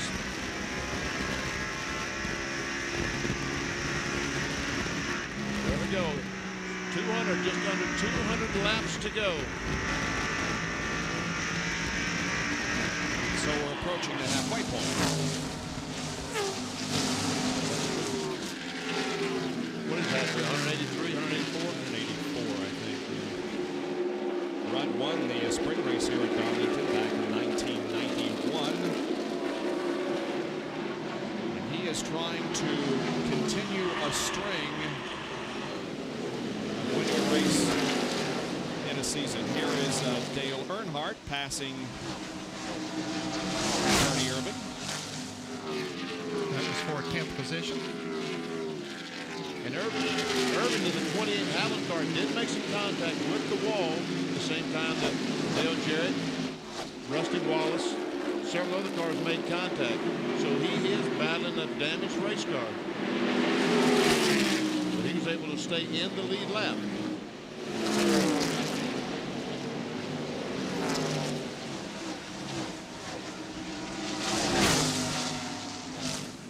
Todd Bodine in the 27 car, Lake Speed in the 9. This is 14th and 15th. Jeremy Mayfield there. He's a couple of laps down in 28, but he's running well.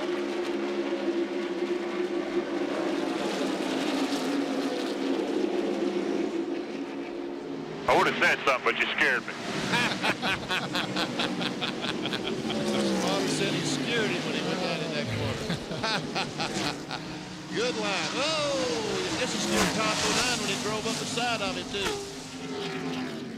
Now, Lake Speed's going to try that 3 abreast move. No, not this time. Clear.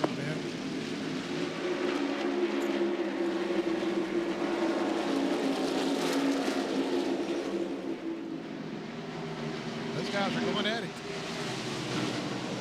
Lake Speed is 15. The 98 is a couple of laps down. Here's a battle for position. Ooh, they get together. Ernie Irvin and John Andretti. And Irvin going for 9th. And Lake Speed did get by Todd Bodine in the 27 car. Here comes Dale Earnhardt, the 3, trying to get in the top, crack the top 10. Right now, John Andretti, the Kmart car, is in 10th spot. Andretti's car is not right now. Earlier was one of the fastest cars on the racetrack, struggling now to stay in front of both. He was not able to stay in front of the 28 car of Ernie Irvin, and also struggling to stay in front of the 3. Here we go. Yes. Chad Little in the middle of a 4-car battle. For position, we see Kenny Schrader is running in 5th. Chad Little is a lap down in the 21st position in the 29 car. Here's Mark Martin alongside him.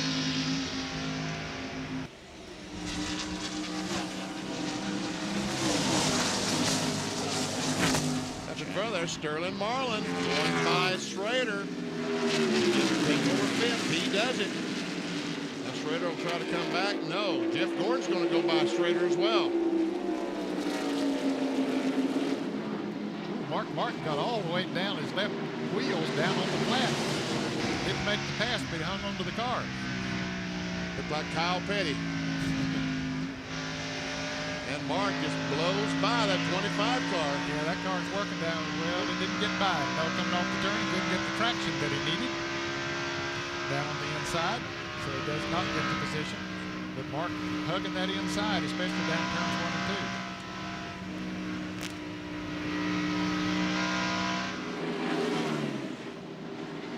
2. Now another attempt as they go down the straightaway. Martin to the inside of Schrader. Is he going to get him?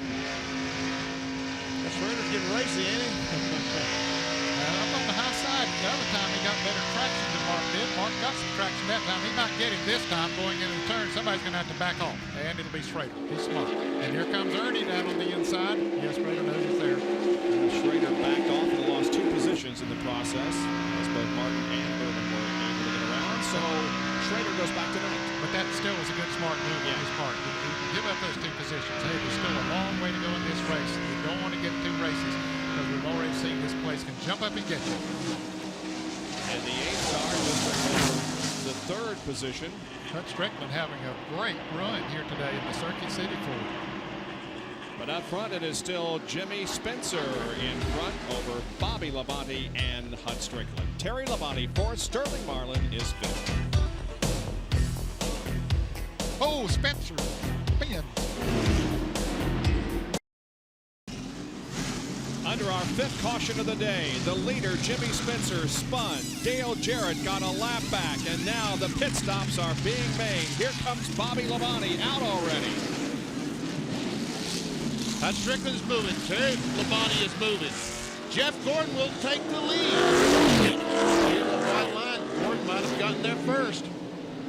Martin, one of the last to come out. Now here's what caused the caution. Again, it was the leader, Jimmy Spencer, who got into trouble. And running right in front of Ted Musgrave, but the back end just gets out from under his Ford, and around it goes. And I don't think he touched a thing. The right rear did not make contact, neither did Musgrave make contact. Spencer puts the car in gear and goes away, but NASCAR had already thrown it. He might go a lap down now. They're trying to get the jack. Bill Weber, you there? Yeah, Benny, they had to make a 4-tire stop. He's not going to beat the pace car out. He is going to lose a lap. Now he's going to get tangled up in the lap cars coming in. So he had 4 flat tires, so they had to make the change, and they couldn't get the jack up underneath the car because the tires on the left side were flat. And these guys are crushed. Oh, man, going from leading the race to a lap down. That is tough. Well, certainly the guy who benefited from all this is Dale Jarrett. Now, he's still 2 laps down, but he did gain 1 back. And, hey, this thing is far from over. Don't count out Jarrett yet. Winning the Winston Million Select. Go, go, go, go, go, go, go, go, go, go, go, go, go, go, go, go, go. I think 1 go would work, don't you, Ned? Can't stop. All right, Dale Jarrett now 2 laps down as he continues to make his quest for the Winston Select Million. Back in a moment. Don't count him out yet, friends. He's still in the hunt here, and the 1996 season is better in every category for Dale Jarrett over 1995. More wins, more top 10s, more races led, and a considerable increase in the point standings from 12th last year at this time to 3rd in the point standings right now. And so money. Yeah, exactly. A super season for Dale Jarrett. Jeff Gordon leading right now at the Southern 500.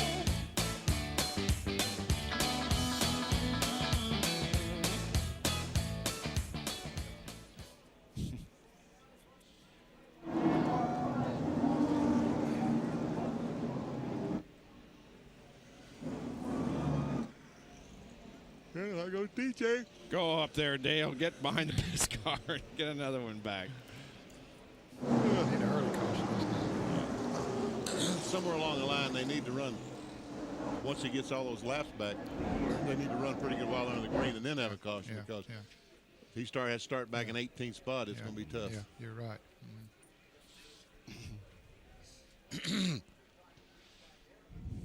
Yeah.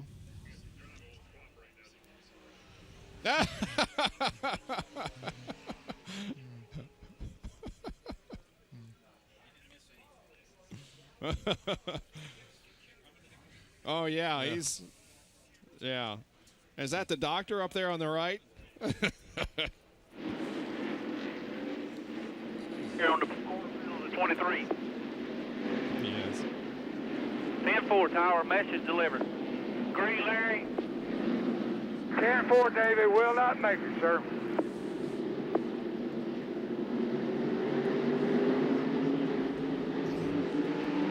Green flag.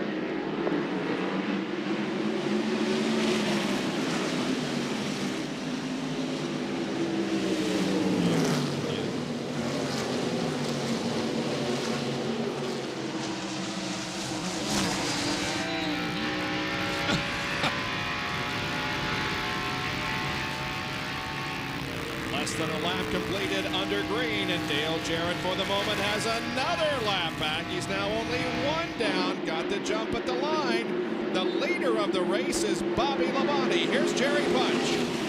I just asked Todd Parrott, can you do it? Todd pointed to the sky. One finger said, that man up there in the sun have been shouting on us all year long. You got to believe, and we got a driver who believes he's going to win $1 million today. Wow, what a story this will be. I mean, to win $1 million by just getting around there, Ned, and running all day out in the lead is one thing, but to do it from 3 laps down, oh man, what an accomplishment that will be. Well, it would be something great, but I'll tell you, he's got a couple of hot Chevrolets right on his bumper there now. He was able to stay Spencer off when he got out in front of him, but Bobby Labonte is working on him now. He wants to put him that second lap down. Jeff Gordon is also hanging right in there in second position. Labonte got by Gordon when Jarrett got by Gordon down in turn 2 on the restart. And a big pack of cars back here includes Todd Bodine, Gary Bradbury, Bobby Hamilton, Bill Elliott, and others.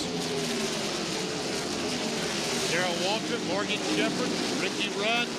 Now, Jeff Gordon running that high groove. He's getting a tremendous run off the corner. But guys, look at that. That's Strickland. He is coming.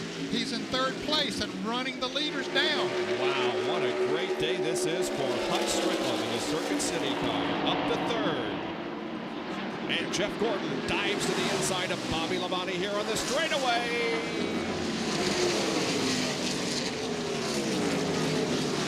There's a lead side by side. Gordon on the inside, Bobby Labonte on the outside, and Jeff Gordon. Hut Strickland just kind of watching. And they race into the turn. That lets Jarrett get a little bit more ahead. Here comes Strickland down on the inside, taking over second. Wow, that's Strickland is second. Now Jeff Gordon is the leader, and Bobby Labonte back to 3rd. Bill Weber. Well, we talked about teams that this race could mean a lot to if they got to victory lane, and one of those guys would be Hut Strickland. Before the green flag just came out, his crew told him those guys in front of you are very good, but in 10 laps, you'll be the best car on the track. Well, he's awfully good there right now on those new tires.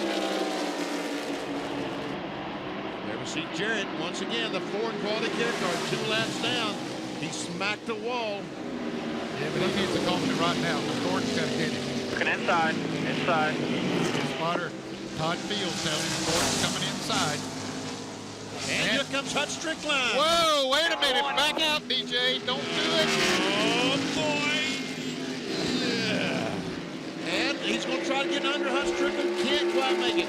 Hut Strickland in the lead, the Southern 500. And I was going to correct you because you said he was 2 laps down. He wasn't, but now he is. Now he is. Yeah, he was a lap on the tail end of another one. That's correct. Hut Strickland, how about that, folks?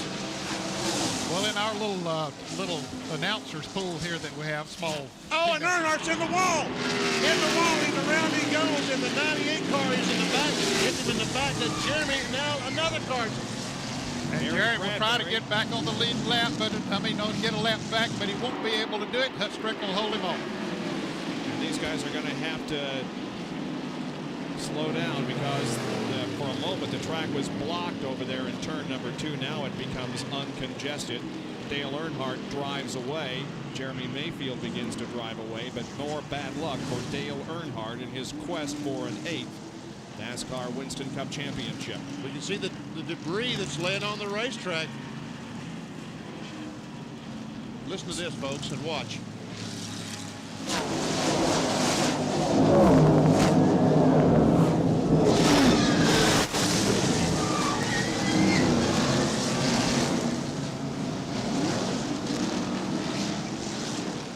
Bradbury, Bodine, Shepard also involved in that. Todd Bodine. There is the damage on the right side of the GM Goodrich car and the front end damage to Jeremy Mayfield.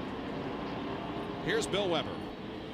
Well, Earnhardt coasts in, shuts off the motor. He's got heavy damage to the left rear quarter panel. They bang away at that. They're going to have trouble getting fuel on it, among other problems. Pulling sheet metal away from the right front tire. Now they're going to put on a new left rear. And Earnhardt's going to sit here for a while they work on this. Obviously, they're also concerned about how Dale is recovering from those injuries. He appears to be okay sitting in the car, but there's plenty of damage on the Goodwrench Chevrolet, and as you guys mentioned, he's really had his problems the last few weeks. Yeah, that, of course, was my first concern. Anytime he hits something, he stands a chance of re-injuring or injuring something else. You see the 27 car sitting in the pits. He also involved. Tough break for him. In the first 11 races, 9 top 5 finishes. One finished a 15th or worse for Dale Earnhardt, but in the last 11 races, only 2 top 5s and 5 finishes 15th or worse. He has fallen from the lead in the point standings to 4th in the points. The hood up for a moment on the Ricky Rudd car. There is Mr. Parrott, who watches his driver Dale Jarrett. He tried to watch him get a lap back, but Dale Jarrett could not. He is 2 laps down still, back in 26th position. The leader of the race is Hut Strickland, then Gordon, Labonte, Irvin, and Terry Labonte.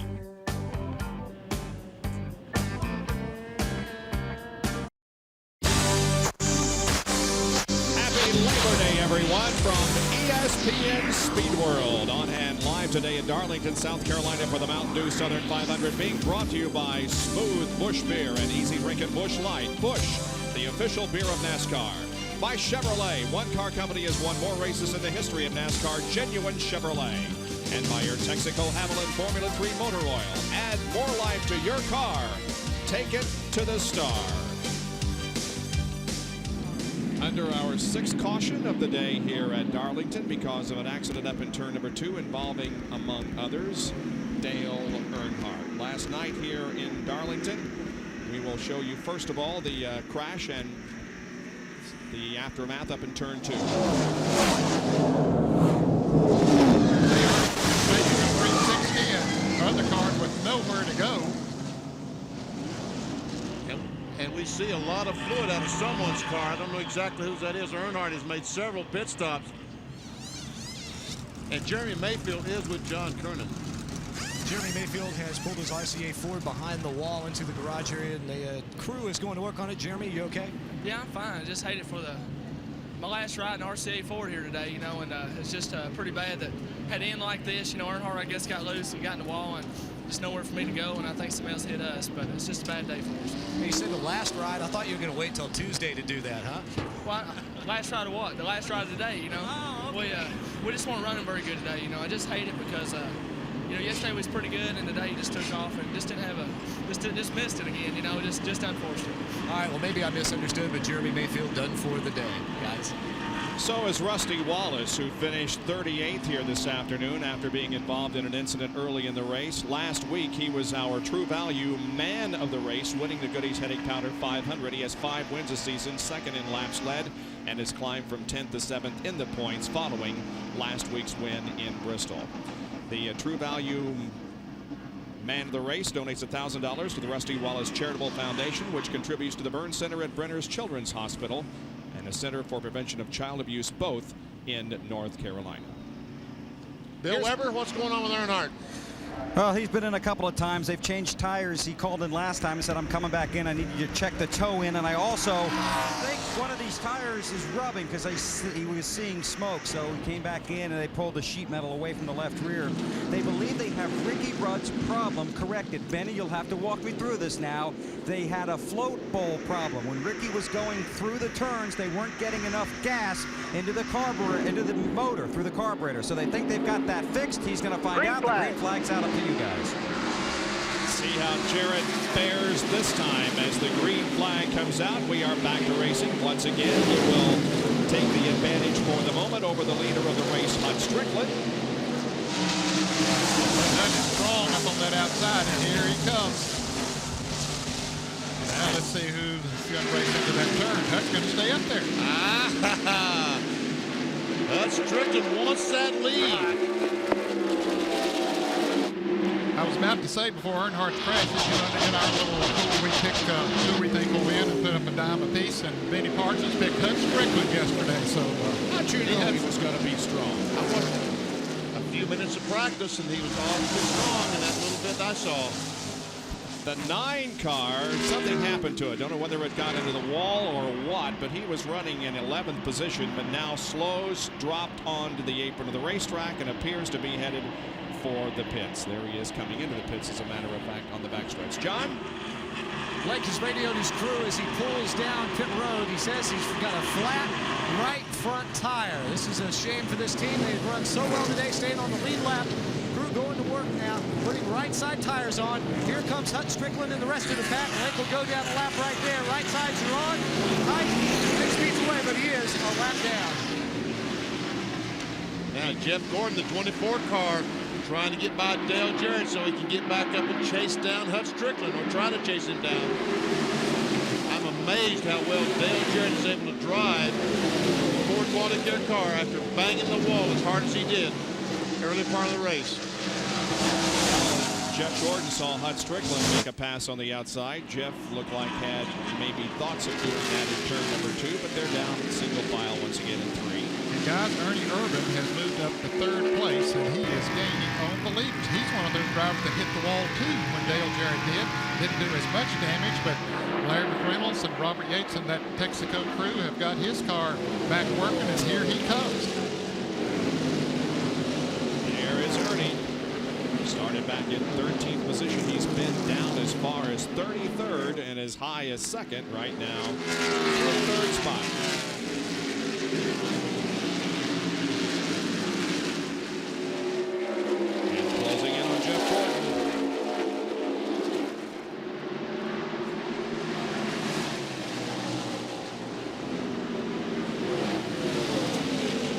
Strickland, the leader of the race, has led 2 races for a total of 20 laps this year before coming into this event.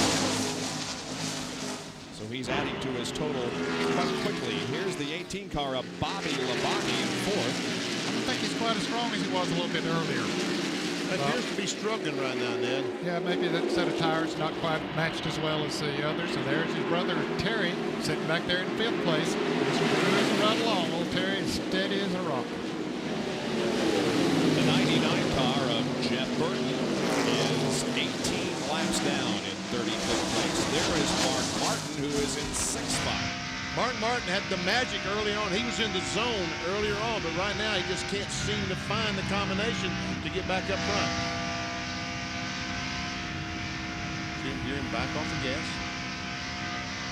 He's led 46 laps. Kenny Wallace is in 16th spot. He's a lap down. Looks like some damage to the nose of that car. The 4 car is in 7th place. That, of course, is Sterling Marlin, who is right behind Kenny Wallace. There he is.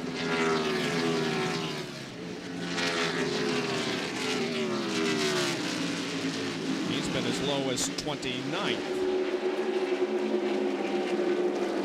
Right behind Sterling Marlin, who was 7th or 8th place car, is John Andretti, the Kmart car, and 9th is Johnny Benson. Great run for the Pennzoil car today. He's been hanging right in there, up there in the top 10 most of the day. And he closed in right on the back bumper of Andretti. This is from the Kroger blimp, hovering over Darlington Raceway this afternoon.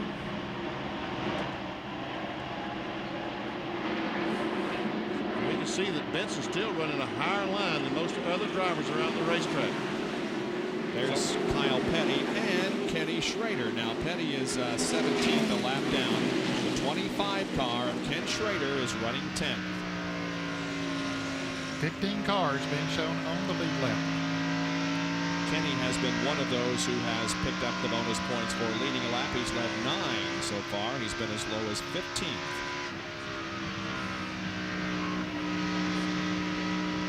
You know, earlier in the race, Jimmy Spencer was running so well and spun leading the race. Well, in the ensuing pit stops, he did lose a lap. He's now 18th a lap down. But his problem is the right rear quarter. We might be able to see it go down there. He doesn't have one. One of the tires that he flattened when he spun, the tread came off of way back to 5th and ripped the quarter panel up. They had to cut it off, and right now it's like a sail out there. A parachute just slowing him down so much, he doesn't have nearly the speed he had earlier. Benny, see what happened there in the upper left? It changed to 157. Yeah. Any idea what that means? Aha! Yes. It's a Heinz 57 field summary. I knew that. Thank you. That's what's put on steaks, isn't it? Heinz 57? Oh, yeah. Oh, yeah. I thought so. Except don't mention food right now, even to me, because I'm hungry, and I know you are. Guys, as we watch this, we talked about Ernie Irvin catching the leaders there a while ago. He's dropping back a little bit now, just for the Ernie Irvin fans out there to let them know where he is. But here's some racing going on. Ted Musgrave moving around Bobby Labonte. Of course, now Mark Martin has moved around Terry Labonte. So Mark getting his car on the go again. He has moved up to the 5th position. There's a little cloud cover up in turns 3 and 4. The racetrack is in the shade. That will help a loose race car. Mark has been fighting a loose condition all day long. That will help. When the sun comes up, the looser your car gets in the shade. In the shade, it tightens up. Here's more from Jerry Punch. Well, you're exactly right, Benny. But, you know, Mark had put so much wedge in the car, the guys were getting tendonitis down there with those ratchet wrenches. What they did on the last pit stop, Benny, they completely unhooked the rear sway bar completely from the 6th car, and now apparently the loose problem has gone away. Mark Martin running in 5th position now. You talked about the weather. When I was packing to come down here, I packed clothes for an extra day because I thought sure that Hurricane Edouard would be influencing, but it does not. There we see, we're talking about it's nice and sunny. This is turns 1 and 2. There's a shade from the scoreboard. But as he goes down the backstretch, you'll see that he's going into shade. Once again, with a loose race car, that will help. There's the sun, we see it. Yep. Uh-oh, it's moved a little bit. That's not good for Mark Martin. 153 laps to go in the Mountain Dew Southern 500 at Darlington Raceway in South Carolina. It's Strickland, Gordon, Irvin, Labonte, and Martin.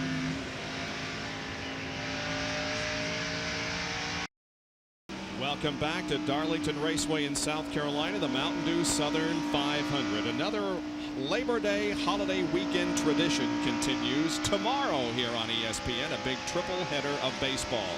The Astros against the Cardinals at 1 o'clock Eastern Time. The Yankees play the Athletics at 4 o'clock, and then in the evening at 9 o'clock tomorrow, the Red Sox and the Mariners. A triple header of baseball tomorrow, Labor Day, on ESPN. We're riding along with Michael Waltrip. He's not having a particularly good Labor Day weekend. He's back in 36th position and 31 laps down. He was involved in an accident with Ward Burton down in turns 1 and 2. Ward spun. He made contact, said Michael. 27 car, Todd Bodine, has been running very well, and he is still in the lead lap in 11th spot. And a good race also for Dick Trickle back in the 90 car. He's 12, so both these guys are having a good Labor Day weekend so far. Staying right there in the lead lap.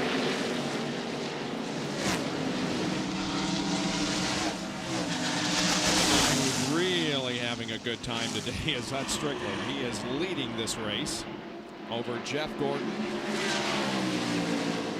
We see Morgan Shepherd. We see the damage to the right front. He was in, there we see Jeff Gordon going by Dale Jarrett. So Jarrett is now behind the first 2 cars. Oh, he back there for quite a while, though.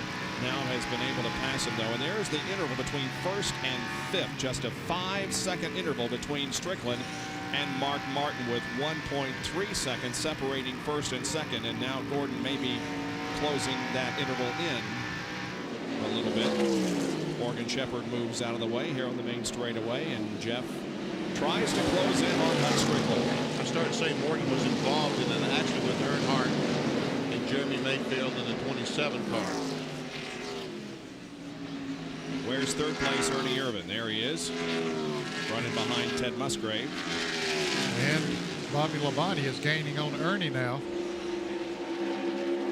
Bobby running in 4th. There he is. And the Interstate Batteries Chevrolet. Here comes Mark Martin, our 5th place car. Not that far behind Bobby Labonte.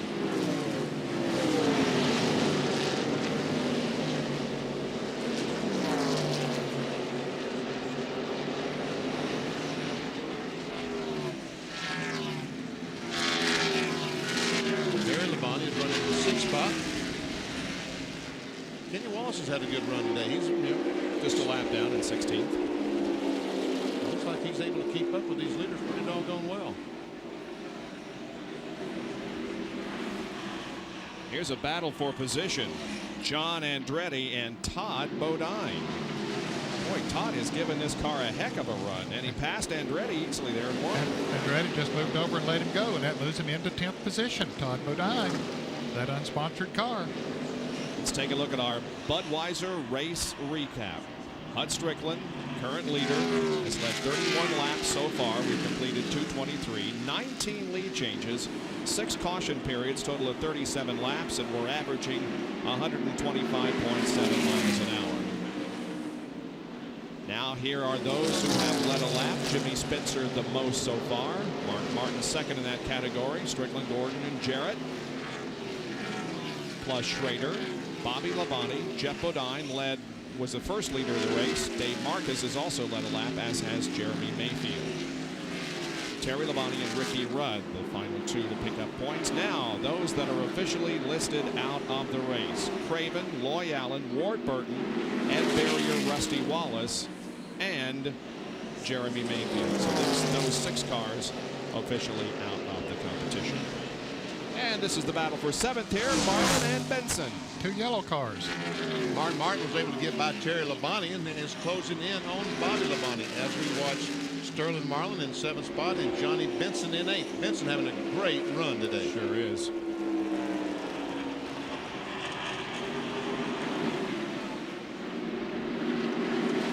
And out front, just cruising along, is Hut Strickland in the Circuit City Ford. Boy, that car is working good, and he's just driving it very smooth. Well, Ned Jarrett was telling you a moment ago that I picked him in our little booth pool for a dime. Yep. Uh-oh, got a little bit loose there. But the amazing thing, folks, I didn't pick 8th. I know, you picked second. I picked second, and I picked those two. Yep. Yeah, you had a chance for a lot of other drivers. And Benson now putting some pressure on Marlin. No, he passes Marlin. So Johnny Benson goes to 7th place. So why, Benny, I'll ask you again, what did this car find here at Darlington this weekend that you were confident enough to pick him? Well, Bob, old buddy, I like you. You and Ned, I think you guys are great. Jerry and John, Bill, I think you guys are great. Okay. If I knew the answer to that, I would be down there. I wouldn't be up here with you, I'll tell you that. You'd be someplace where you'd be really racking in the dough, right? Exactly. Hey, wait a little. Is Mark Martin off the pace? Yeah, Martin slowed down there. Both Labonte and Kenny Wallace have blown by him. Well, now he's back up in the groove again. I don't know. He did that once before when we thought he was going to make a pit stop. He pulled down, and then all of a sudden he got back up and started running again. Looks okay now. There's the camera. Let's see his tachometer. Wow, there's quite a bit of glare there in the 4th turn. And at turn 1, going in the sun. We'll follow in Mark Martin down the front stretch. That's Terry Labonte right behind him.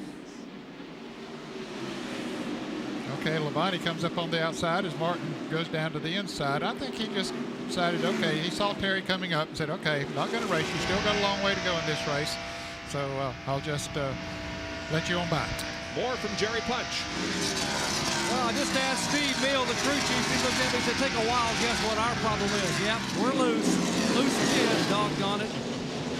Well, the sun's shining down on most of the racetrack again now, Benny, so that'll probably add to his loose problem. So what happened when Terry Labonte drove up behind and got right behind that car, took the air off the rear spoiler, and got him even looser? He doesn't want anybody right behind him. When they come up there, he'll just move over and let them go. There's Steve Meal looking at his driver, Mark Martin, with Hut Strickland leading the Mountain Dew Southern 500 from Darlington. We'll be right back.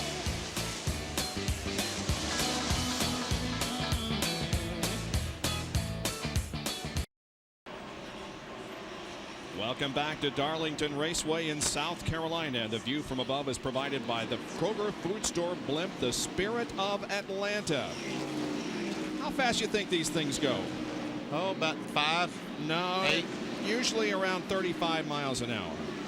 usually a ground speed of around 35, but the top speed on this thing is about 60 miles an hour. Right now it's just hovering overhead and providing the shots for us over the Darlington Raceway. Coming up next here on ESPN, the Molson Indy Vancouver IndyCar race. Alex Zanardi has the pole position as Al Unser Jr. tries to close in on the championship. The points lead held by Jimmy Vasser. That's coming up next. Dale Jarrett comes out of the pits, and look at this battle between Schrader and Todd Bodine for ninth.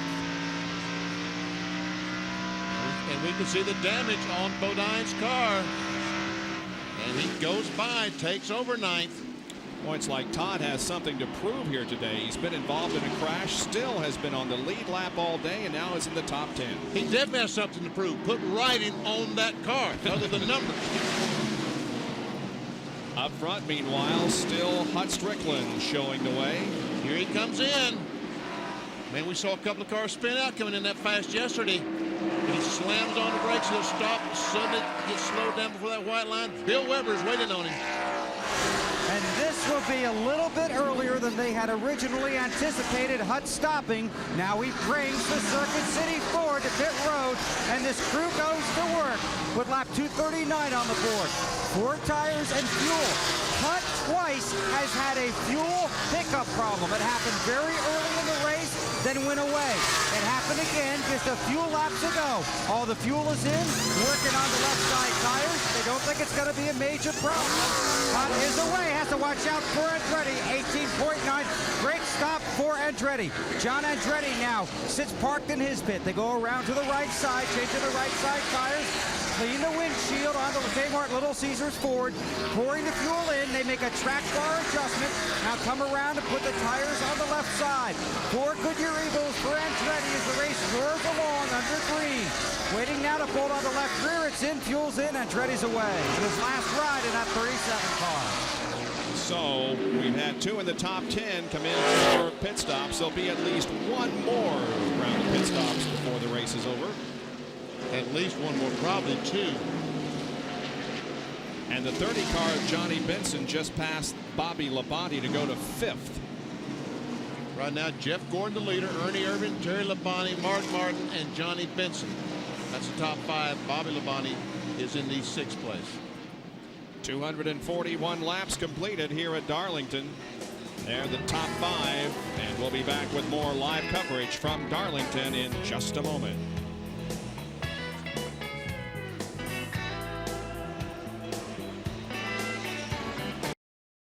ESPN Speed World live coverage of the Mountain Dew Southern 500 from Darlington Raceway in South Carolina. Jeff Gordon is the leader at the moment. Johnny Benson, who had one of the fastest cars on the racetrack, is coming in for a stop, John. 55 miles an hour, very slowly down pit road. Johnny Benson brings the Pinzo Pontiac to a stop, hits the marks. The crew will make a track bar adjustment. The bar has been loose, both going into the turns and coming off of the turns. So they're trying to tighten it up with the track bar adjustment. They swing around to the left side. Sean Parker from Rusty Wallace's crew is helping. He's changing the rear tires. Now they go on, lug nuts are tight. They wait, they get tight on the left front. Punches. Let's go to Dr. Jerry Punch. Front straightaway, Mark Martin changing right side tire. Also, car number 24 coming down pit road. His teammate Terry Labonte is also in. Ken Trader has right side tires on. Now they come to the left side of the car. Meanwhile, Jeff Gordon finally brings his car, locks the brakes up to a stop. They will make no adjustments whatsoever on the DuPont Chevrolet. Mark Martin down and away. He is at the end of pit road. Here goes Kenny Trader by. Now left side tires going on the Jeff Gordon car. They had thought about putting 1 round of light in Gordon's car. And oh, by the way, according to Gas, they can make it on 1 more stop. Next to Bill Weber in front of Bobby Labonte. 4 tires for Labonte. They're moving the track bar back to where it was. He's got gas, he's gone. And the 27 also headed down pit road. Ricky Rudd is here on pit road as all. The 18 back on its way. And the 27 slowly coasting down pit road, 55 miles an hour.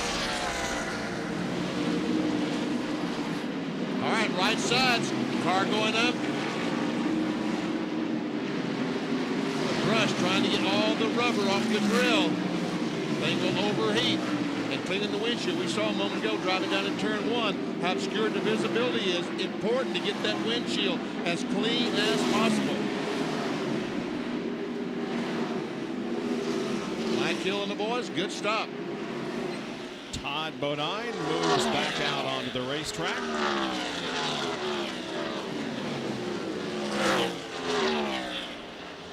Looks like that Bill Elliott may be the leader. Well, not anymore, because now here he comes in for a pit stop. John Kernan is waiting on Bill, who's pitted on the backstretch. Crew waves out the signboard for Elliott as he comes down, just waiting and waiting. He's almost near the exit of the backstretch pits. Bill expect a 4-tire change, and we would anticipate that he should be able to make it with just one more pit stop. An extra man over the wall to clean the windshield to make sure that he can see it, because we saw in some in-car camera shots how bad the glare can be. Swing around now to the left side. That's Gerald Shires changing the rear tires. Remember, he was on Johnny Anderson earlier this year at Daytona. They get the left-hand side with a good pit stop for Bill Elliott. No adjustments. And now the lead should go back to Hut Strickland, who was the first to come in for a stop. And now that the entire field has come in for a pit stop. And we're talking about an enormous lead for Hut Strickland as Bill Elliott comes back on the racetrack. There we go. There's Hut Strickland going down in turn 1. And as he comes off turn 2, we'll hold our camera and we'll wait for the 24 car to come along and show you the distance between he and Jeff Gordon. And those, 6 or so laps that he came into the pits first, it made a big difference. He had a great pit stop, 9-second lead, a great pit stop, plus the extra laps as Ned Jarrett was talking about. That's 11 laps. 11 laps. Jim Earnhardt advanced. 9 Southern 500 wins for Dale Earnhardt, but he won't get a record time 10th today. 9 wins at this track, I should say. He's got right side tires on, working on the left side, scraping that windshield clean. They check the grill. Earnhardt's got gas, and he'll get back into the chase. He gave up 6th position when he came in, and he had been on a roll before that pit stop was needed. And he got back in the lead lap when the leaders pitted. He lost a lap during his spin, but now he will go another lap down. All right, this is the battle for 7th. That's Bobby Labonte and Sterling Marlin. Labonte just passed Marlin to move into 7th position.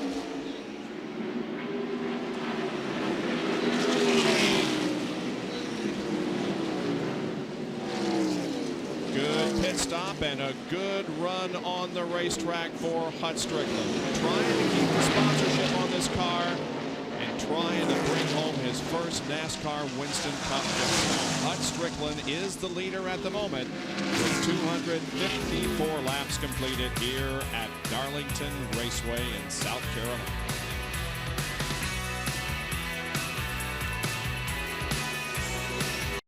Cotton fields used to surround this place that they now call Darlington Raceway, and it's really nice to come back here and see all of the things that they are doing to make it a better place to come and see a race. I believe it was a peanut for this racetrack. It used to be, I believe, a peanut farm. Yep, exactly right. There are, however, some cotton fields just down the street from here. And I'll be seeing that in just a couple hours on my way back home to Concord, North Carolina. Just a little over 100 laps to go with Hut Strickland still leading. Dale Jarrett, for those of you just joining us, hit the wall early in the race, damaged the car, spent 3 laps in the pits, has made up 1 of them. He's 2 laps down in 18th position. Dale, of course, going for the Winston Select $1 million. There's second place Jeff Gordon running just ahead of Dale. I think he can forget about that $1 million. I think he already has, and he's just trying to get a good finish out of it now. Try to stay in the Winston Cup point battle. That also pays over $1 million, so there's some incentive there too. Oh yes, that incentive stays for all of these drivers. And certainly one other driver who is in the thick of the battle is Jeff Gordon, who's involved in a big traffic jam at the moment. Jerry Cope, the 12 car, made some contact with the wall in that crash. Dale Jarrett, Rusty Wallace, he's back out there. Now we saw earlier that Jeff Gordon was about 9 seconds behind Hut Strickland. He's shaving it off just a little bit. It's down to 8.3 seconds, so 0.7 of a second closer. As Dale Jarrett said, Hut Strickland stopped 11 laps before did Jeff Gordon. So Jeff ought to start closing in because his tire's 11 laps fresher than Hut Strickland. 27 car of Todd Bodine has just moved into 9th position. He passed Sterling Marlin.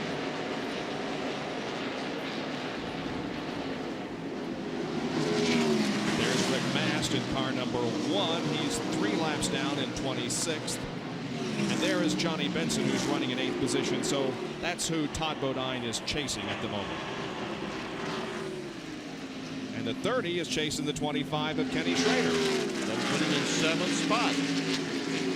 See those 10 cars on the screen there. Top 10. There's one more on the lead lap, and that is John Andretti. 11 cars on the lead lap. Now you can see that the interval has grown to over 9 seconds again.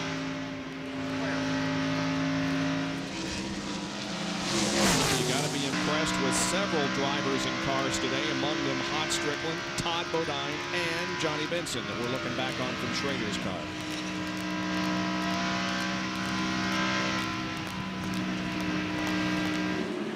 And Sterling Marlin and John Andretti. And John Andretti, the reason he wants to go so fast is the leader is right behind them. Just about to go a lap down, trying to stay on the lead lap. And gentlemen, Jeff Gordon has closed in a little bit on Hut Strickland, so he needs to get by these cars if they're holding him up as quick as he can. Dives down to the inside. But he doesn't want to take a big chance to do it, Benny. And he backs off going into turn 3. There we see Jeff Gordon. Now there you go, Dan. You can see where he backed off. Now Andretti once again. Next pass this time. And Strickland will put a lap on Sterling Marlin. Man. Now they're just 10 cars on the lead lap. Benson just passed Schrader, went to 7th. There it is. Dave Marcus project car on the inside. Dave is in 30 spot. He's had problems today, 8 laps down. We have 100 laps to go.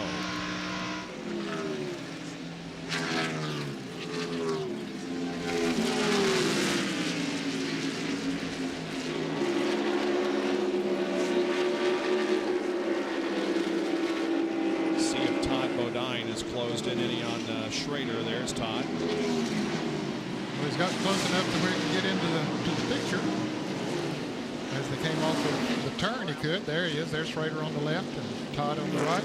Give that car a good ride here today. Mike Hill, crew chief and team manager for the Blair Motorsports number 27. They felt they've had a good car a number of times this year. You can see a little damage on it there now, but still he's running good. But they've had some sponsorship. They go racing full time. This morning I was in the garage area with Hut Strickland. He walked over to Felipe Lopez, his crew chief, said, "Felipe, I know what our problem is. I finally figured it out." He said, "Look at this race car. Look at the number 8. The number 8 almost stands straight up. We need a number that leans forward like that 3 or that 5 or that 6. Those look fast. Our car doesn't look fast. It stands too straight. How about next week leaving that 8 forward before we go to Richmond?" Well, I don't think it's hindering the aerodynamics of that car any today. It's standing straight up, but then again, it looks like it's leaning a little bit because that car is so fast. Exactly. I think he's leaning back a little bit right now as he's pulling it back. Darrell Waltrip, we understand, is slowing. Darrell back in 23rd position, 3 laps down. And the 5-time winner here at Darlington, the winner of the Southern 500 in 1992, runs in 23rd. Back after these messages.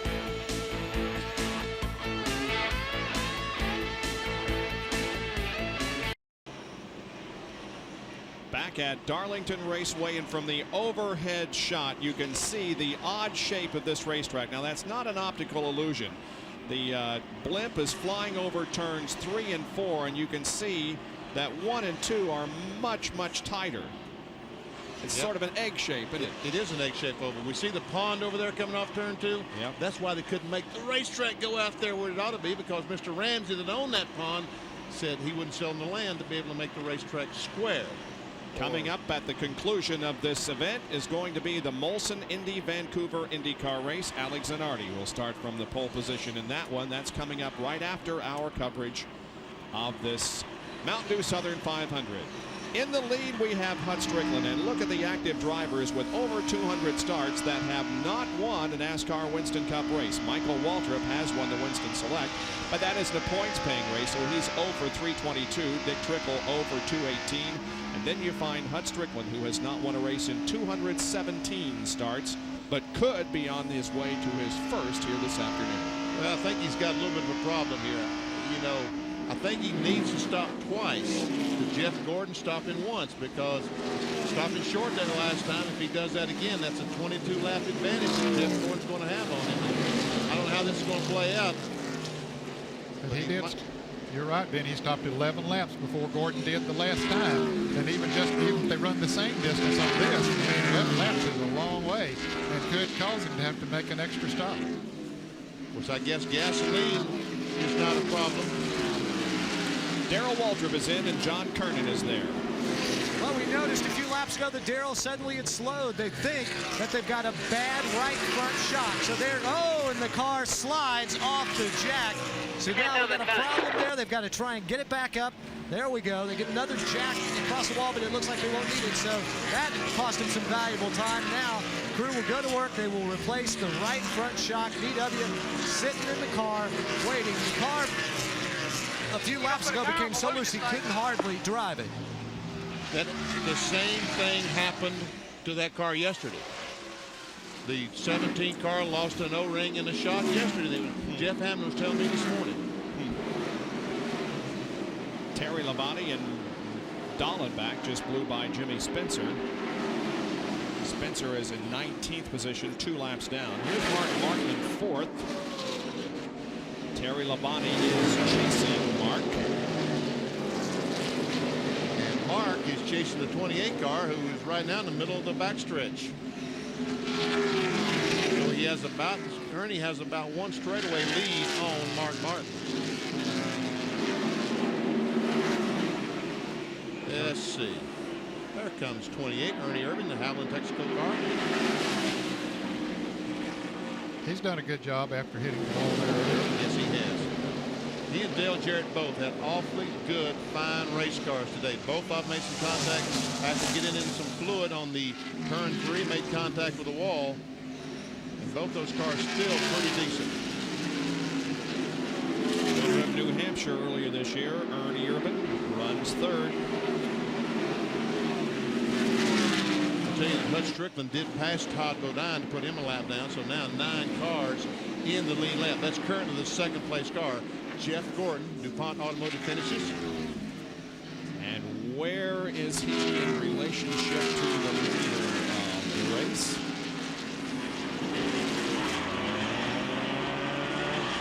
Quite a big lead for Hut Strickland, whose best finish this year was 11th at Bristol. His career best, a 2nd in June of 1991 at Michigan.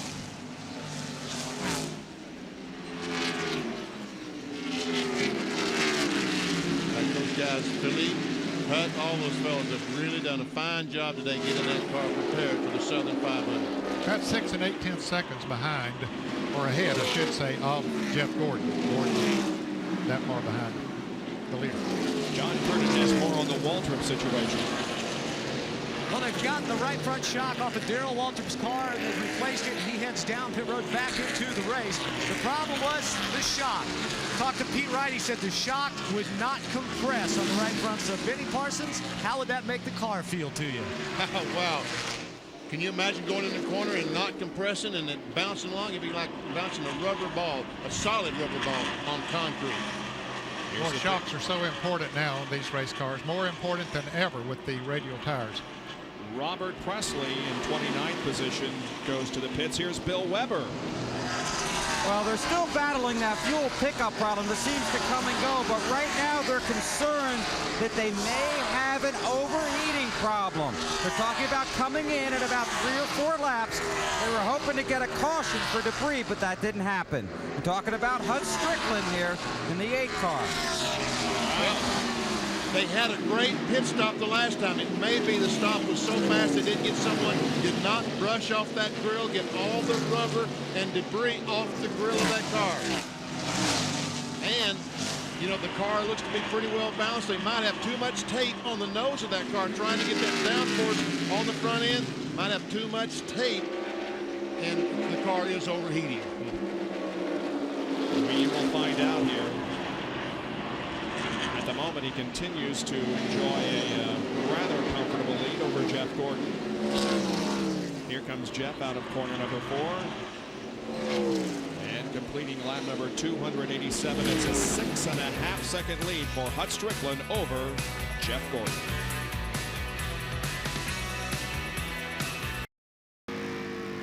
Watching live coverage of the Mountain Dew Southern 500 from Darlington Raceway in South Carolina, where Dale Jarrett was going to be eligible for the Winston Select Million, but he apparently will not win it today. There's a further problem also, right, Jerry Punch?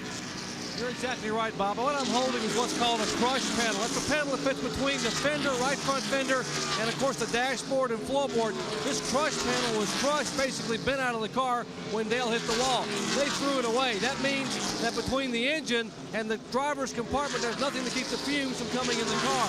Dale has reported his last 4 or 5 laps, the fumes are starting to get to him. They may be looking for a relief driver, possibly Rusty Wallace or Jeremy Mayfield, other Ford drivers, to get in this car and finish. Jarrett should pit in about 5 or 6 laps. He'll pit early, hopefully get something to drink, get a breath of fresh air, and maybe try to finish. All right, thank you, Doc. He's 2 laps down in 18th position right now, Dale Jarrett. So we'll be watching for a possible pit stop and a relief driver here in the next few laps. I thought I saw some smoke out of the 28 car down in turns 1 and 2 a moment ago. There we see Ernie go in the corner, and is there some smoke there? Maybe he just was high. Well, he's lost 3rd position to Mark Martin. And the 33 car of Robert Preston. Let's see if we can see any smoke this time out of the back of the Texaco Howland car. No, didn't see that time. Presley goes by, but Robert has been in the pits in recent laps. It might have been tire smoke I saw, but I did see a puff of smoke out of the back of 28 a moment ago.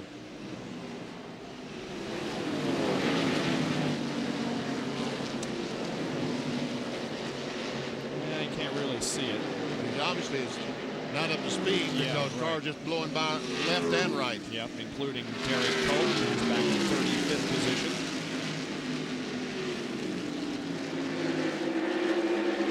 There's our leader, Hut Strickland, the Circuit City Ford. Dick Trickle just came in. John Kernan is with him. Well, Dick is getting ready to get on the golf cart and go to the front stretch. What's up, Dick? Well, I guess Brett needs a relief driver. Must have some problem. I'm going to go there and see if I can't back him up. You know, we had a real good car, but broke a ring liner or something. The motor started skipping. And, you know, we worked our way up to the top 10, and then it started to fail on us. Too bad for the Heilig Meyer car, because it was running good. Dick Trickle now making his way, apparently going into relief for Brett Bodine. They've got a golf cart that they'll put him on and carry him over to the front stretch. As far as the interval is concerned between that driver, Hut Strickland, and 2nd place Jeff Gordon, well, it's a little less than it was.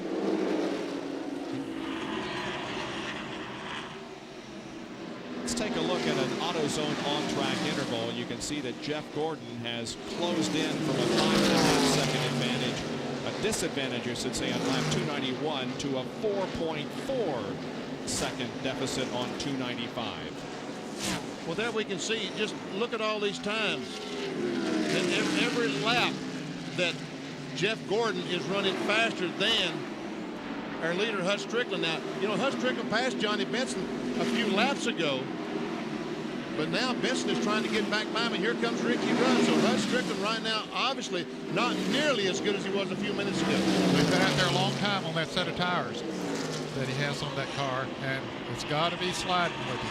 And we documented Ernie Irvin not running as fast as he has been, and more evidence of that as Terry Labonte comes to the inside here on the straightaway and tries to take over that 4th position. Had to back off because of Darrell Waltrip and almost got into the fence. It looked to me like Terry Labonte's car was smoking when he went down to turn 1.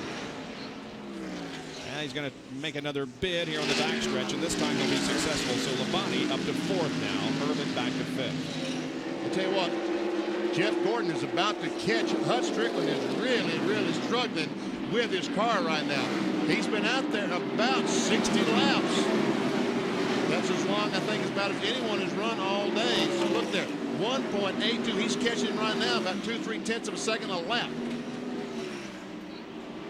But Jeff Gordon, Benny, you're right. He got awful high when he tried to pass Jeff Bodine. Way up on the wall. Ooh, well, that's his groove. That's his groove. That's where he's running all day. Johnny Benson goes in the pits on the backstretch. He gives up his 9th position.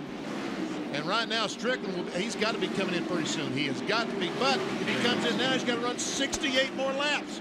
Yep. Here he comes. Jeff Gordon taking the lead as Hut Strickland goes. Meanwhile, let's go to John Kernan. It's a 4-tire change in progress for Johnny Benson Jr. Also around the fire. Remember, this car has been loose the second half of the race. They made a track bar adjustment last time. This just a regular wedge adjustment. All the gas is in, all the lug nuts are tight. Johnny is down and away. Here's Bill Weber. Hut Strickland is here. They coached him. Get the last 300. Now they had a slight problem with the right rear, but they got the jack and the tires down. They're cleaning the grill. Hut getting 4 tires. He had stalled the car. Now he got it restarted. They had to get the lap 300, so this could be their last stop. He's down. He's away. As you can see, Ernie Irvin is also in. So is Jeff Gordon, Jerry. He's headed toward you. Ray Evernham told Gordon, when you see Strickland pit, you come in next lap. We're going to pit right with him. He's going to have to beat us on the racetrack. They're going to put a round of 5 in the DuPont Chevrolet. Gordon going for 3 consecutive wins. Wedge in the car in the right rear, trying to tighten it up a little bit. Right side tires already on. This will be the last scheduled stop for these drivers. Gordon gets left front, left rear, lugs up tight. They pull the jack, and he is away. 18.8 seconds for Jeff Gordon. He's rolling. You can see that Dale Jarrett is also in. Sterling Marlin, Terry Labonte, John Andretti, Todd Bodine, all pitting as Jeff Gordon gets back up to speed and goes out there. Now the 8 car's going down in turn 1. Jeff Gordon trying to build up his speed, but I don't think that Hut Strickland will catch him. No, he won't catch him. And there we go. Hut had about a 23.5 second pit stop. Mark Martin is pitting. Here's Jerry Punch. Once again, Martin's problem is the car 18 overshot the pit. That's Bobby Labonte overshot the pit at the far end of pit road. Okay, back on Mark Martin, left side tires. They made a major chassis adjustment, 2 rounds of bite in the Martin car, which has been loose all day long. The Valvoline forward down and away. Let's go to Bill Weber. Bobby in here at a sharp angle. They've already got the right sides on, working on the left side. They did make a chassis adjustment. They've got the fuel in. They're going to cram the rest of it in, waiting for the tires. They're done. Bobby's back in the race.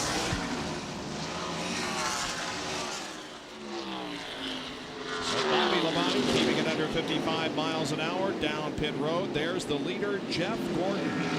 So Bobby Labonte lost a lot of time in the pits when he missed his pit stop. Look at Jeff Gordon's pit stop of 37.4 compared to Hut's 42 seconds. That's the reason he's ahead when he was behind before they made their pit stops. And Gordon just slicing through traffic there in turn 4.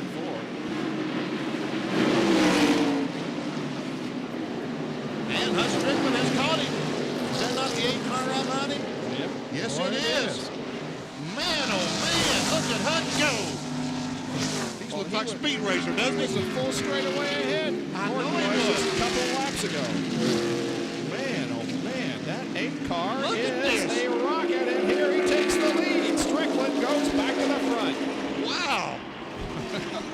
Well, I think that was for second. Bill Elliott still out there, hasn't made a pit stop, but it will be for the lead as soon as Bill makes his pit stop.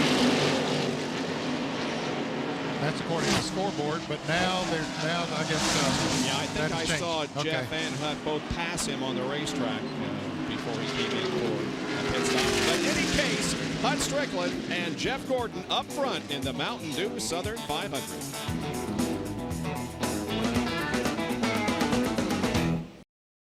Thank you, Reese, and we're back at the Mountain Dew Southern 500, which is being led by Hut Strickland. The story, however, may be the situation involving Terry Labonte, because that car is in the pits, the hood is up, and Labonte is losing major laps. Jerry, what's wrong? Well, Bob, the car began to skip a little bit initially. Then they saw a puff of smoke out of the back of the Kellogg Chevrolet. They pitted, came down pit road, they raised the hood, and now they've got an oil leak. They're looking at trying to figure out what that might be. They think there's probably something going away inside the engine. And to make matters worse, they were caught speeding as they exited pit road. So if they do get it fixed, the NASCAR official standing in front of them, Alan Bryson, is going to hold them 15 more seconds. It's not been a good day for our point leader.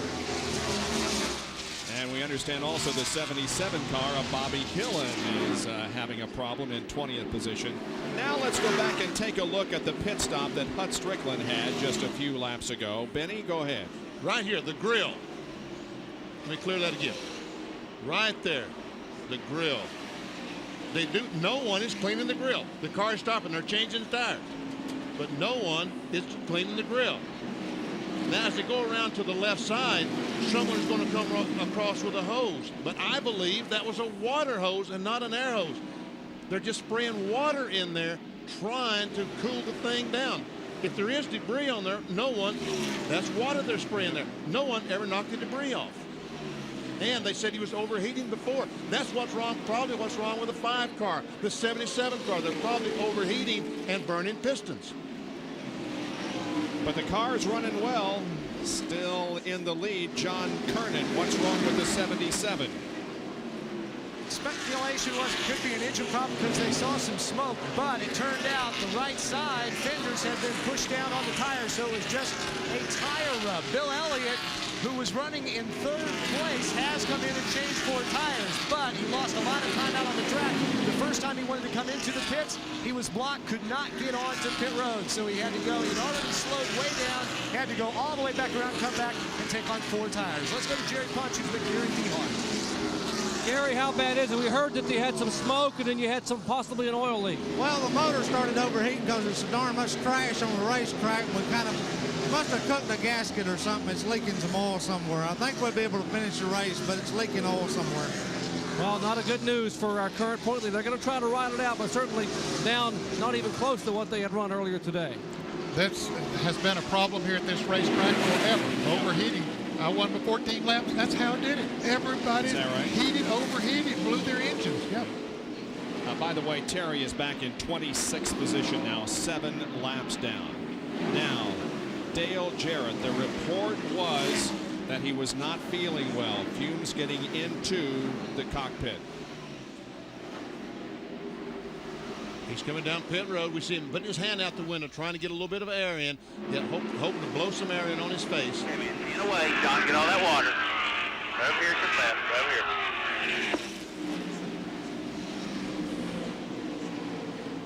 Comes to a stop. And all that water in there. Give me a drink. Give me a drink. There we go. Ooh, boy, does that feel good. Yeah, go ahead and change 2 more tires. Why don't you just go back and change the right sides again? I'll get some more water.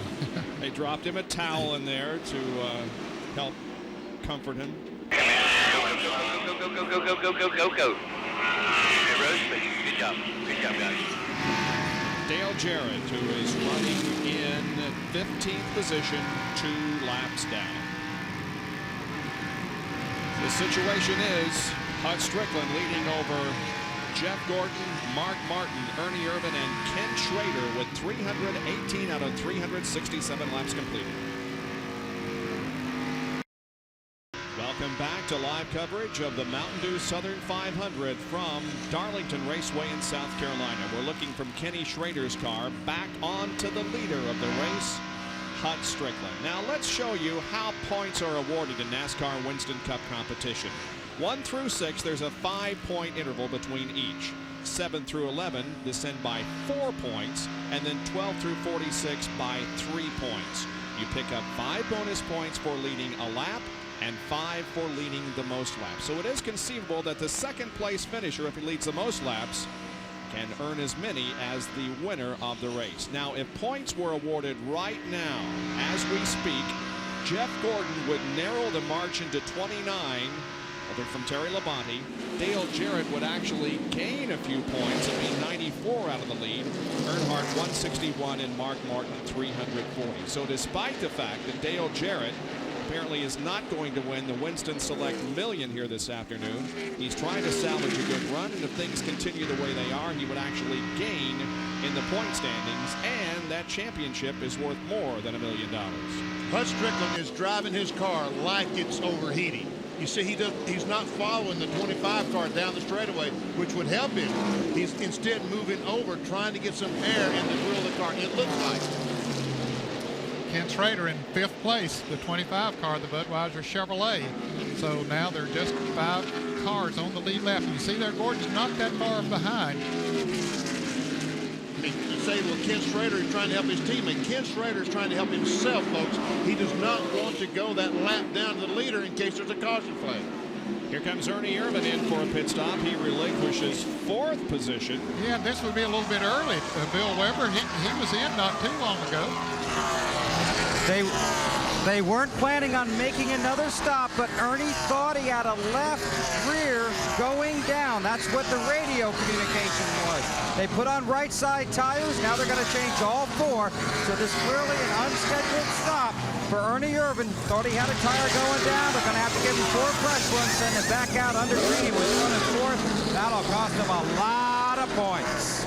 Yes, indeed. Sure will. He dropped at 10th in the point standings after the race in Bristol last weekend. And this, of course, will put him the lap down to the leaders. He was one of those 5 cars that was in the lead lap. And folks, I'm telling you, the 8 car has a problem because Jeff Gordon, we saw he was almost a straightaway behind just a moment ago. There he is. Come on, Jeff. There he is right there in the picture. And Musgrave is closing up on the back bumper of Strickland. He is overheating. He can stand to run behind another car. Jeff Gordon won the race here in April. If he can complete the sweep here and win today, he'll be the first driver since Dale Earnhardt did it in 1990 to win both races in one season. And his getting the lead is just a moment away, it looks like. Yeah, he's closing in a hurry.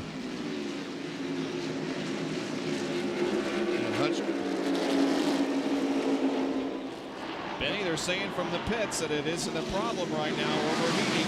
But Jeff Gordon is the problem right now. Well, he's definitely a problem, no doubt about that. So Jeff Gordon is going to go right by. He's just driving the car like it's overheating, like he's trying to get some air in the grill.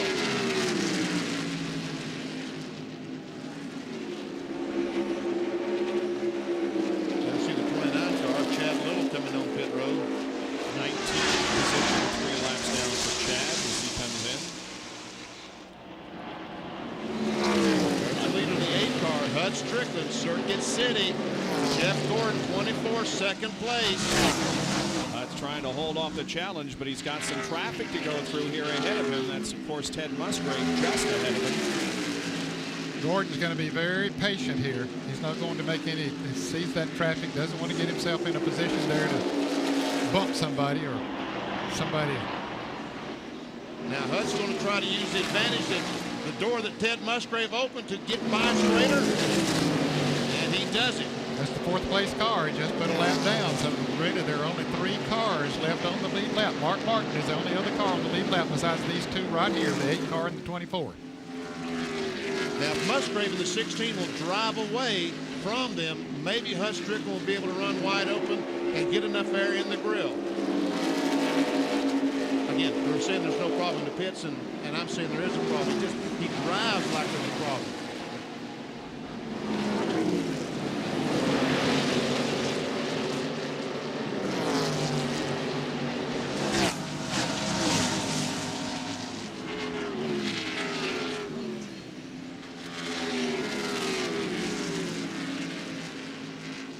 Here's Bill Weber with a report on pit strategy. Bill, what's the story? Well, they're talking a lot about that overheating, but they don't think it's a big problem. They say mildly concerned, but not a big problem. They think they're good at the end. They don't need gas. They don't need tires.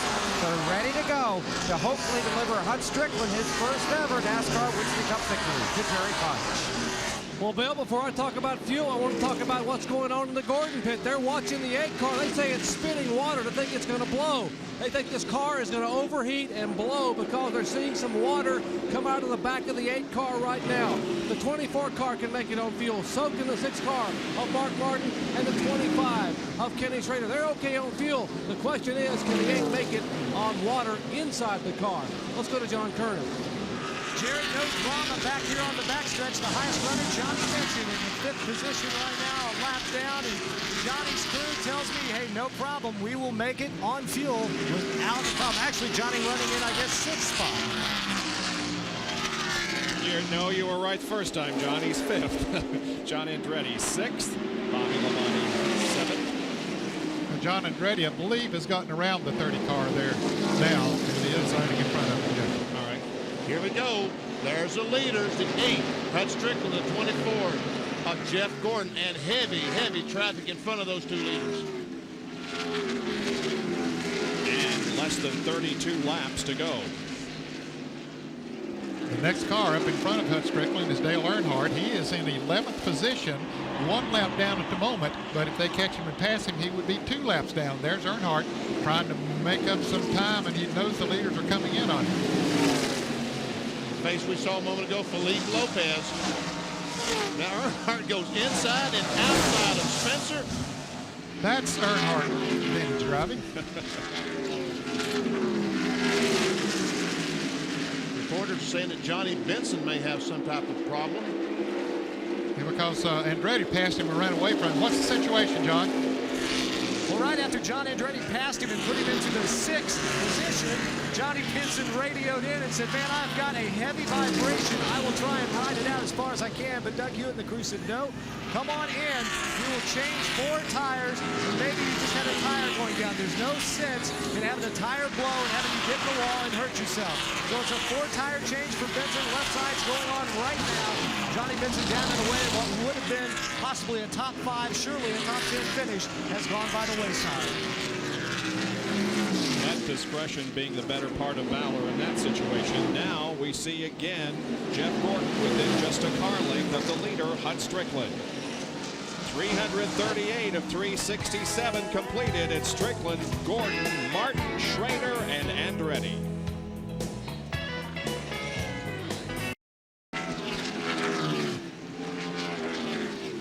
Welcome back to Darlington. Here's the pass for the lead, baby. No, he didn't make it.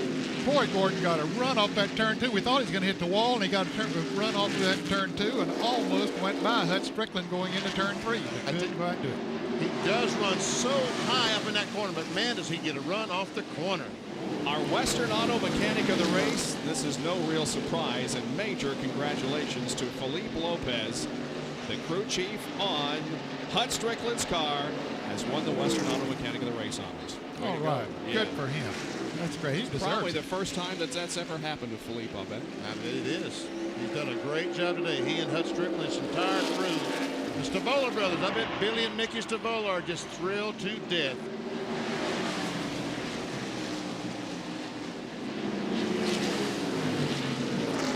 Think it'll be tough keeping Felipe Lopez around on this team next year? No, I think that Felipe will stay with the Stavola brothers. I think that Billy and Mickey are decent people, and they have treated him well, and I think he will stay there. Well, we talked about earlier in the race, in fact, before this thing started, in the opens, the guys in the pits talked about how Dale Jarrett was going for $1 million, but some other drivers could be going actually for more than that in sponsorship money, and this could be one of them because Circuit City is wondering whether or not they'll be back, and with the performance here today, maybe they will be. Let's hope so.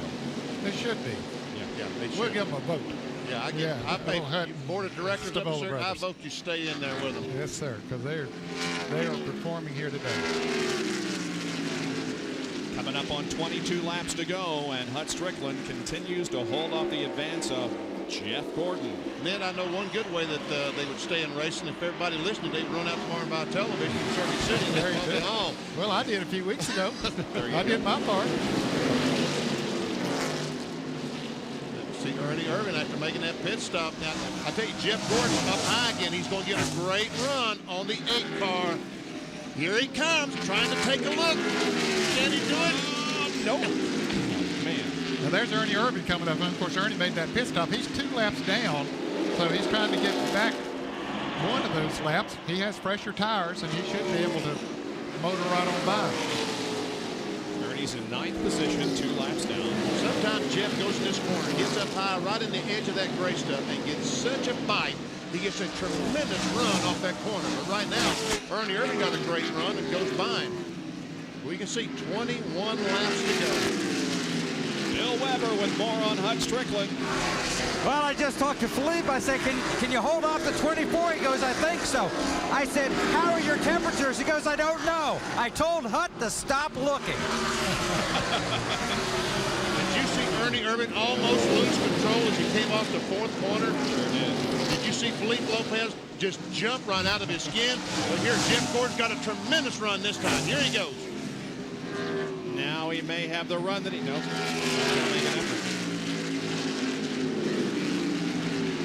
Oh, but look at Jeff close in there in the 3rd turn. Okay, well, he's getting serious right now, is Jeff Gordon. Yep. He's been patient so far. You got down less than 20 laps to go. Jeff is looking for his 7th win of 1996. Oh, Hut's going up in that Jeff Gordon groove, but it's not going to work as good for him as it is Jeff Gordon.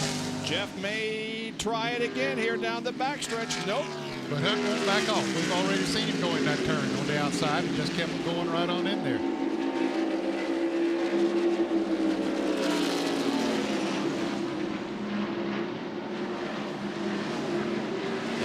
18 laps to go. Hut Strickland will be the happiest man probably in the United States of America right now in 18 laps if he can just stay right there in front of Jeff Gordon. He's from Calera, Alabama.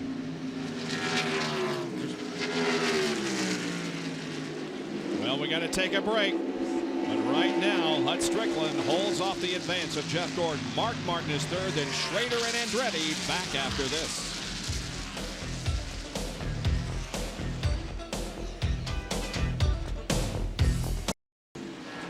Bob Jenkins, Ned Jarrett, Benny Parsons, Bill Weber, John Kernan, and Dr. Jerry Punch back at Darlington Raceway in South Carolina. And yes, Jeff Gordon has taken the lead and is driving away now. This is how it happened. Coming off turn 2, he got one of those great runs like he's been doing, gets on the inside of Hut Strickland. Then Hut did not want to let it go, but he just had no choice. Hut drove deeper in there than we normally see cars on the outside, but he knew you had no choice. And so now, as Ray Evernham looks on, Jeff Gordon has taken the lead of the race. And there is Felipe Lopez, who sees his driver falling back to 2nd position.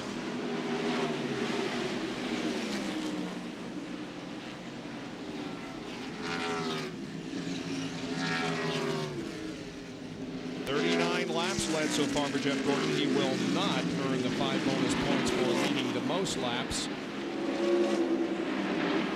That will go to Hut Strickland, who led 143. You know, one of the fastest cars on the racetrack right now might be Lake Speed in the Spam car. He just passed Dale Earnhardt, has moved up into 10th position, and he's coming up on Hut Strickland. There he is, right beside it. We see him coming off the turn.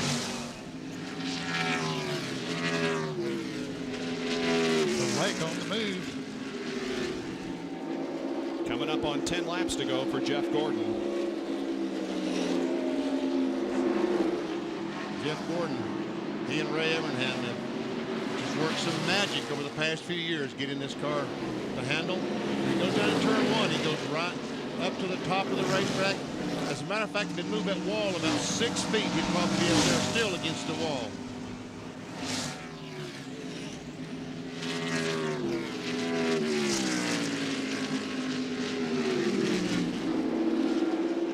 Gordon has won this year at Richmond, Darlington, Bristol, Dover, Pocono, Talladega.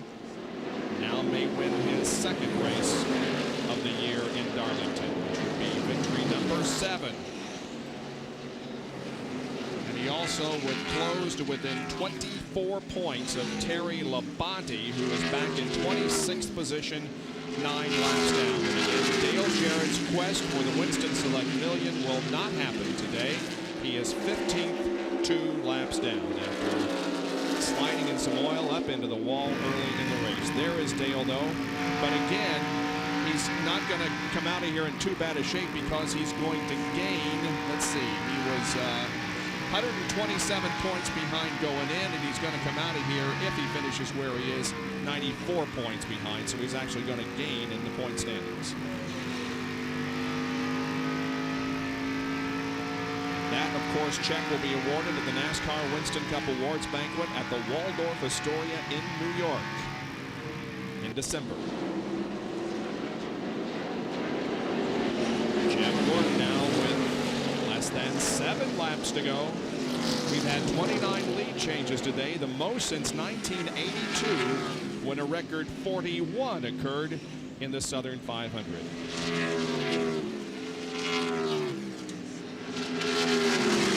Only 3 cars in the lead lap. Mark Martin of Boblingford also in the lead lap, but he is he's about 3/4 of a lap behind, Benny. Yes, he is. I was trying to find him. I finally did find him.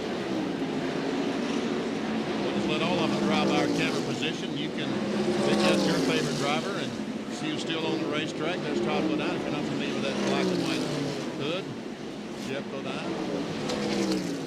Jimmy Spencer still out there after a great run to begin with. Here comes Bill Elliott, one of our walking wounded. He's still out there. And Jeff Gordon comes by 4. This is 5 laps to go. Yep. You see he's pulled away by over 5 seconds from Hut Strickland. We understand that no less than 6 drivers have requested that oxygen be ready when they come in. This is a tough racetrack and a tough day.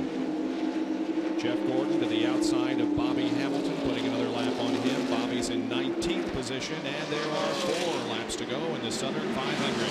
What did Darrell Waltrip say when he won the race in 1992? Someone went down to interview him and said, "Can we sit down and do this?" Yeah.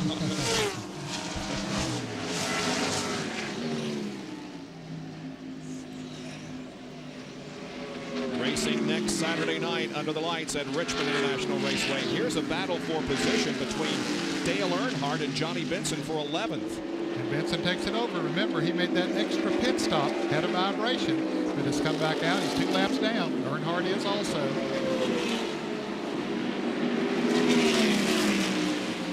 And there's Hut Strickland as he continues on. 3 laps to go. He's not going to be able to catch Jeff Gordon right now. Can he finish second?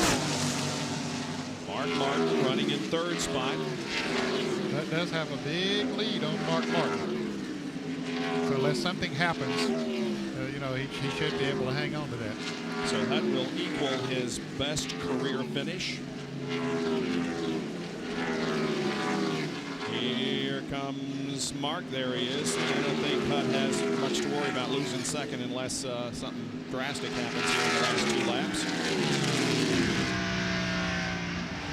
The white flag is going to come out for Jeff Gordon, and he'll have 1 more trip around the 1.366 mile Darlington Raceway. Here he is off of corner number 4. White flag is showing. 1 to go. Jeff Gordon.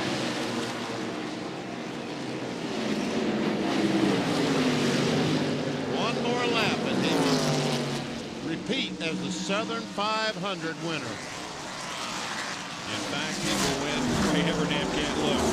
3 consecutive wins here at Darlington. Last year's Southern 500, the spring race here at Darlington, and now for the 2nd time, the Southern 500. And he becomes the first driver since Dale Earnhardt did it in 1990 to repeat as Southern 500 champion. Jeff Gordon wins the Mountain Dew Southern 500 for 1996. His 16th career win, 7th of 96. Let's go down to the pits and talk to Ray Evernham. Ray, your 7th win of the season, 3 in a row here, and back-to-back wins in the Southern 500. That's pretty impressive. Congratulations. Well, you know, we got to thank God first because he's the one who lets us do this. And these guys right here and that little guy driving the car, Rick Hendrick, DuPont, Coca-Cola, Quaker State, No, I don't know. Some days it just amazes me. We work hard, you know. Jeff and I have been getting along so good lately. I just feel like the magic's back, you know. It's just like our old Busch Grand National days. We're having fun without any pressure, and everybody's doing a great job. You know, the R&D shop's building great cars, and Randy Dorton and his guys are building great motors, and I'm just very, very lucky to be part of it. Okay, Ray Evernham, Jeff Gordon, and the Rainbow Warriors on their way to victory lane here at Darlington. And a big salute to Hut Strickland, who finishes in second position, equaling his career best. A great, great day for Hut Strickland. He didn't take the checkered flag first, but certainly has a moral victory here this afternoon. And what about Dale Jarrett? Well, he didn't win the Winston Select Million, but he hung in there. He finished 2 laps down in 14th position and still is very much in the battle for the NASCAR Winston Cup Championship for '96.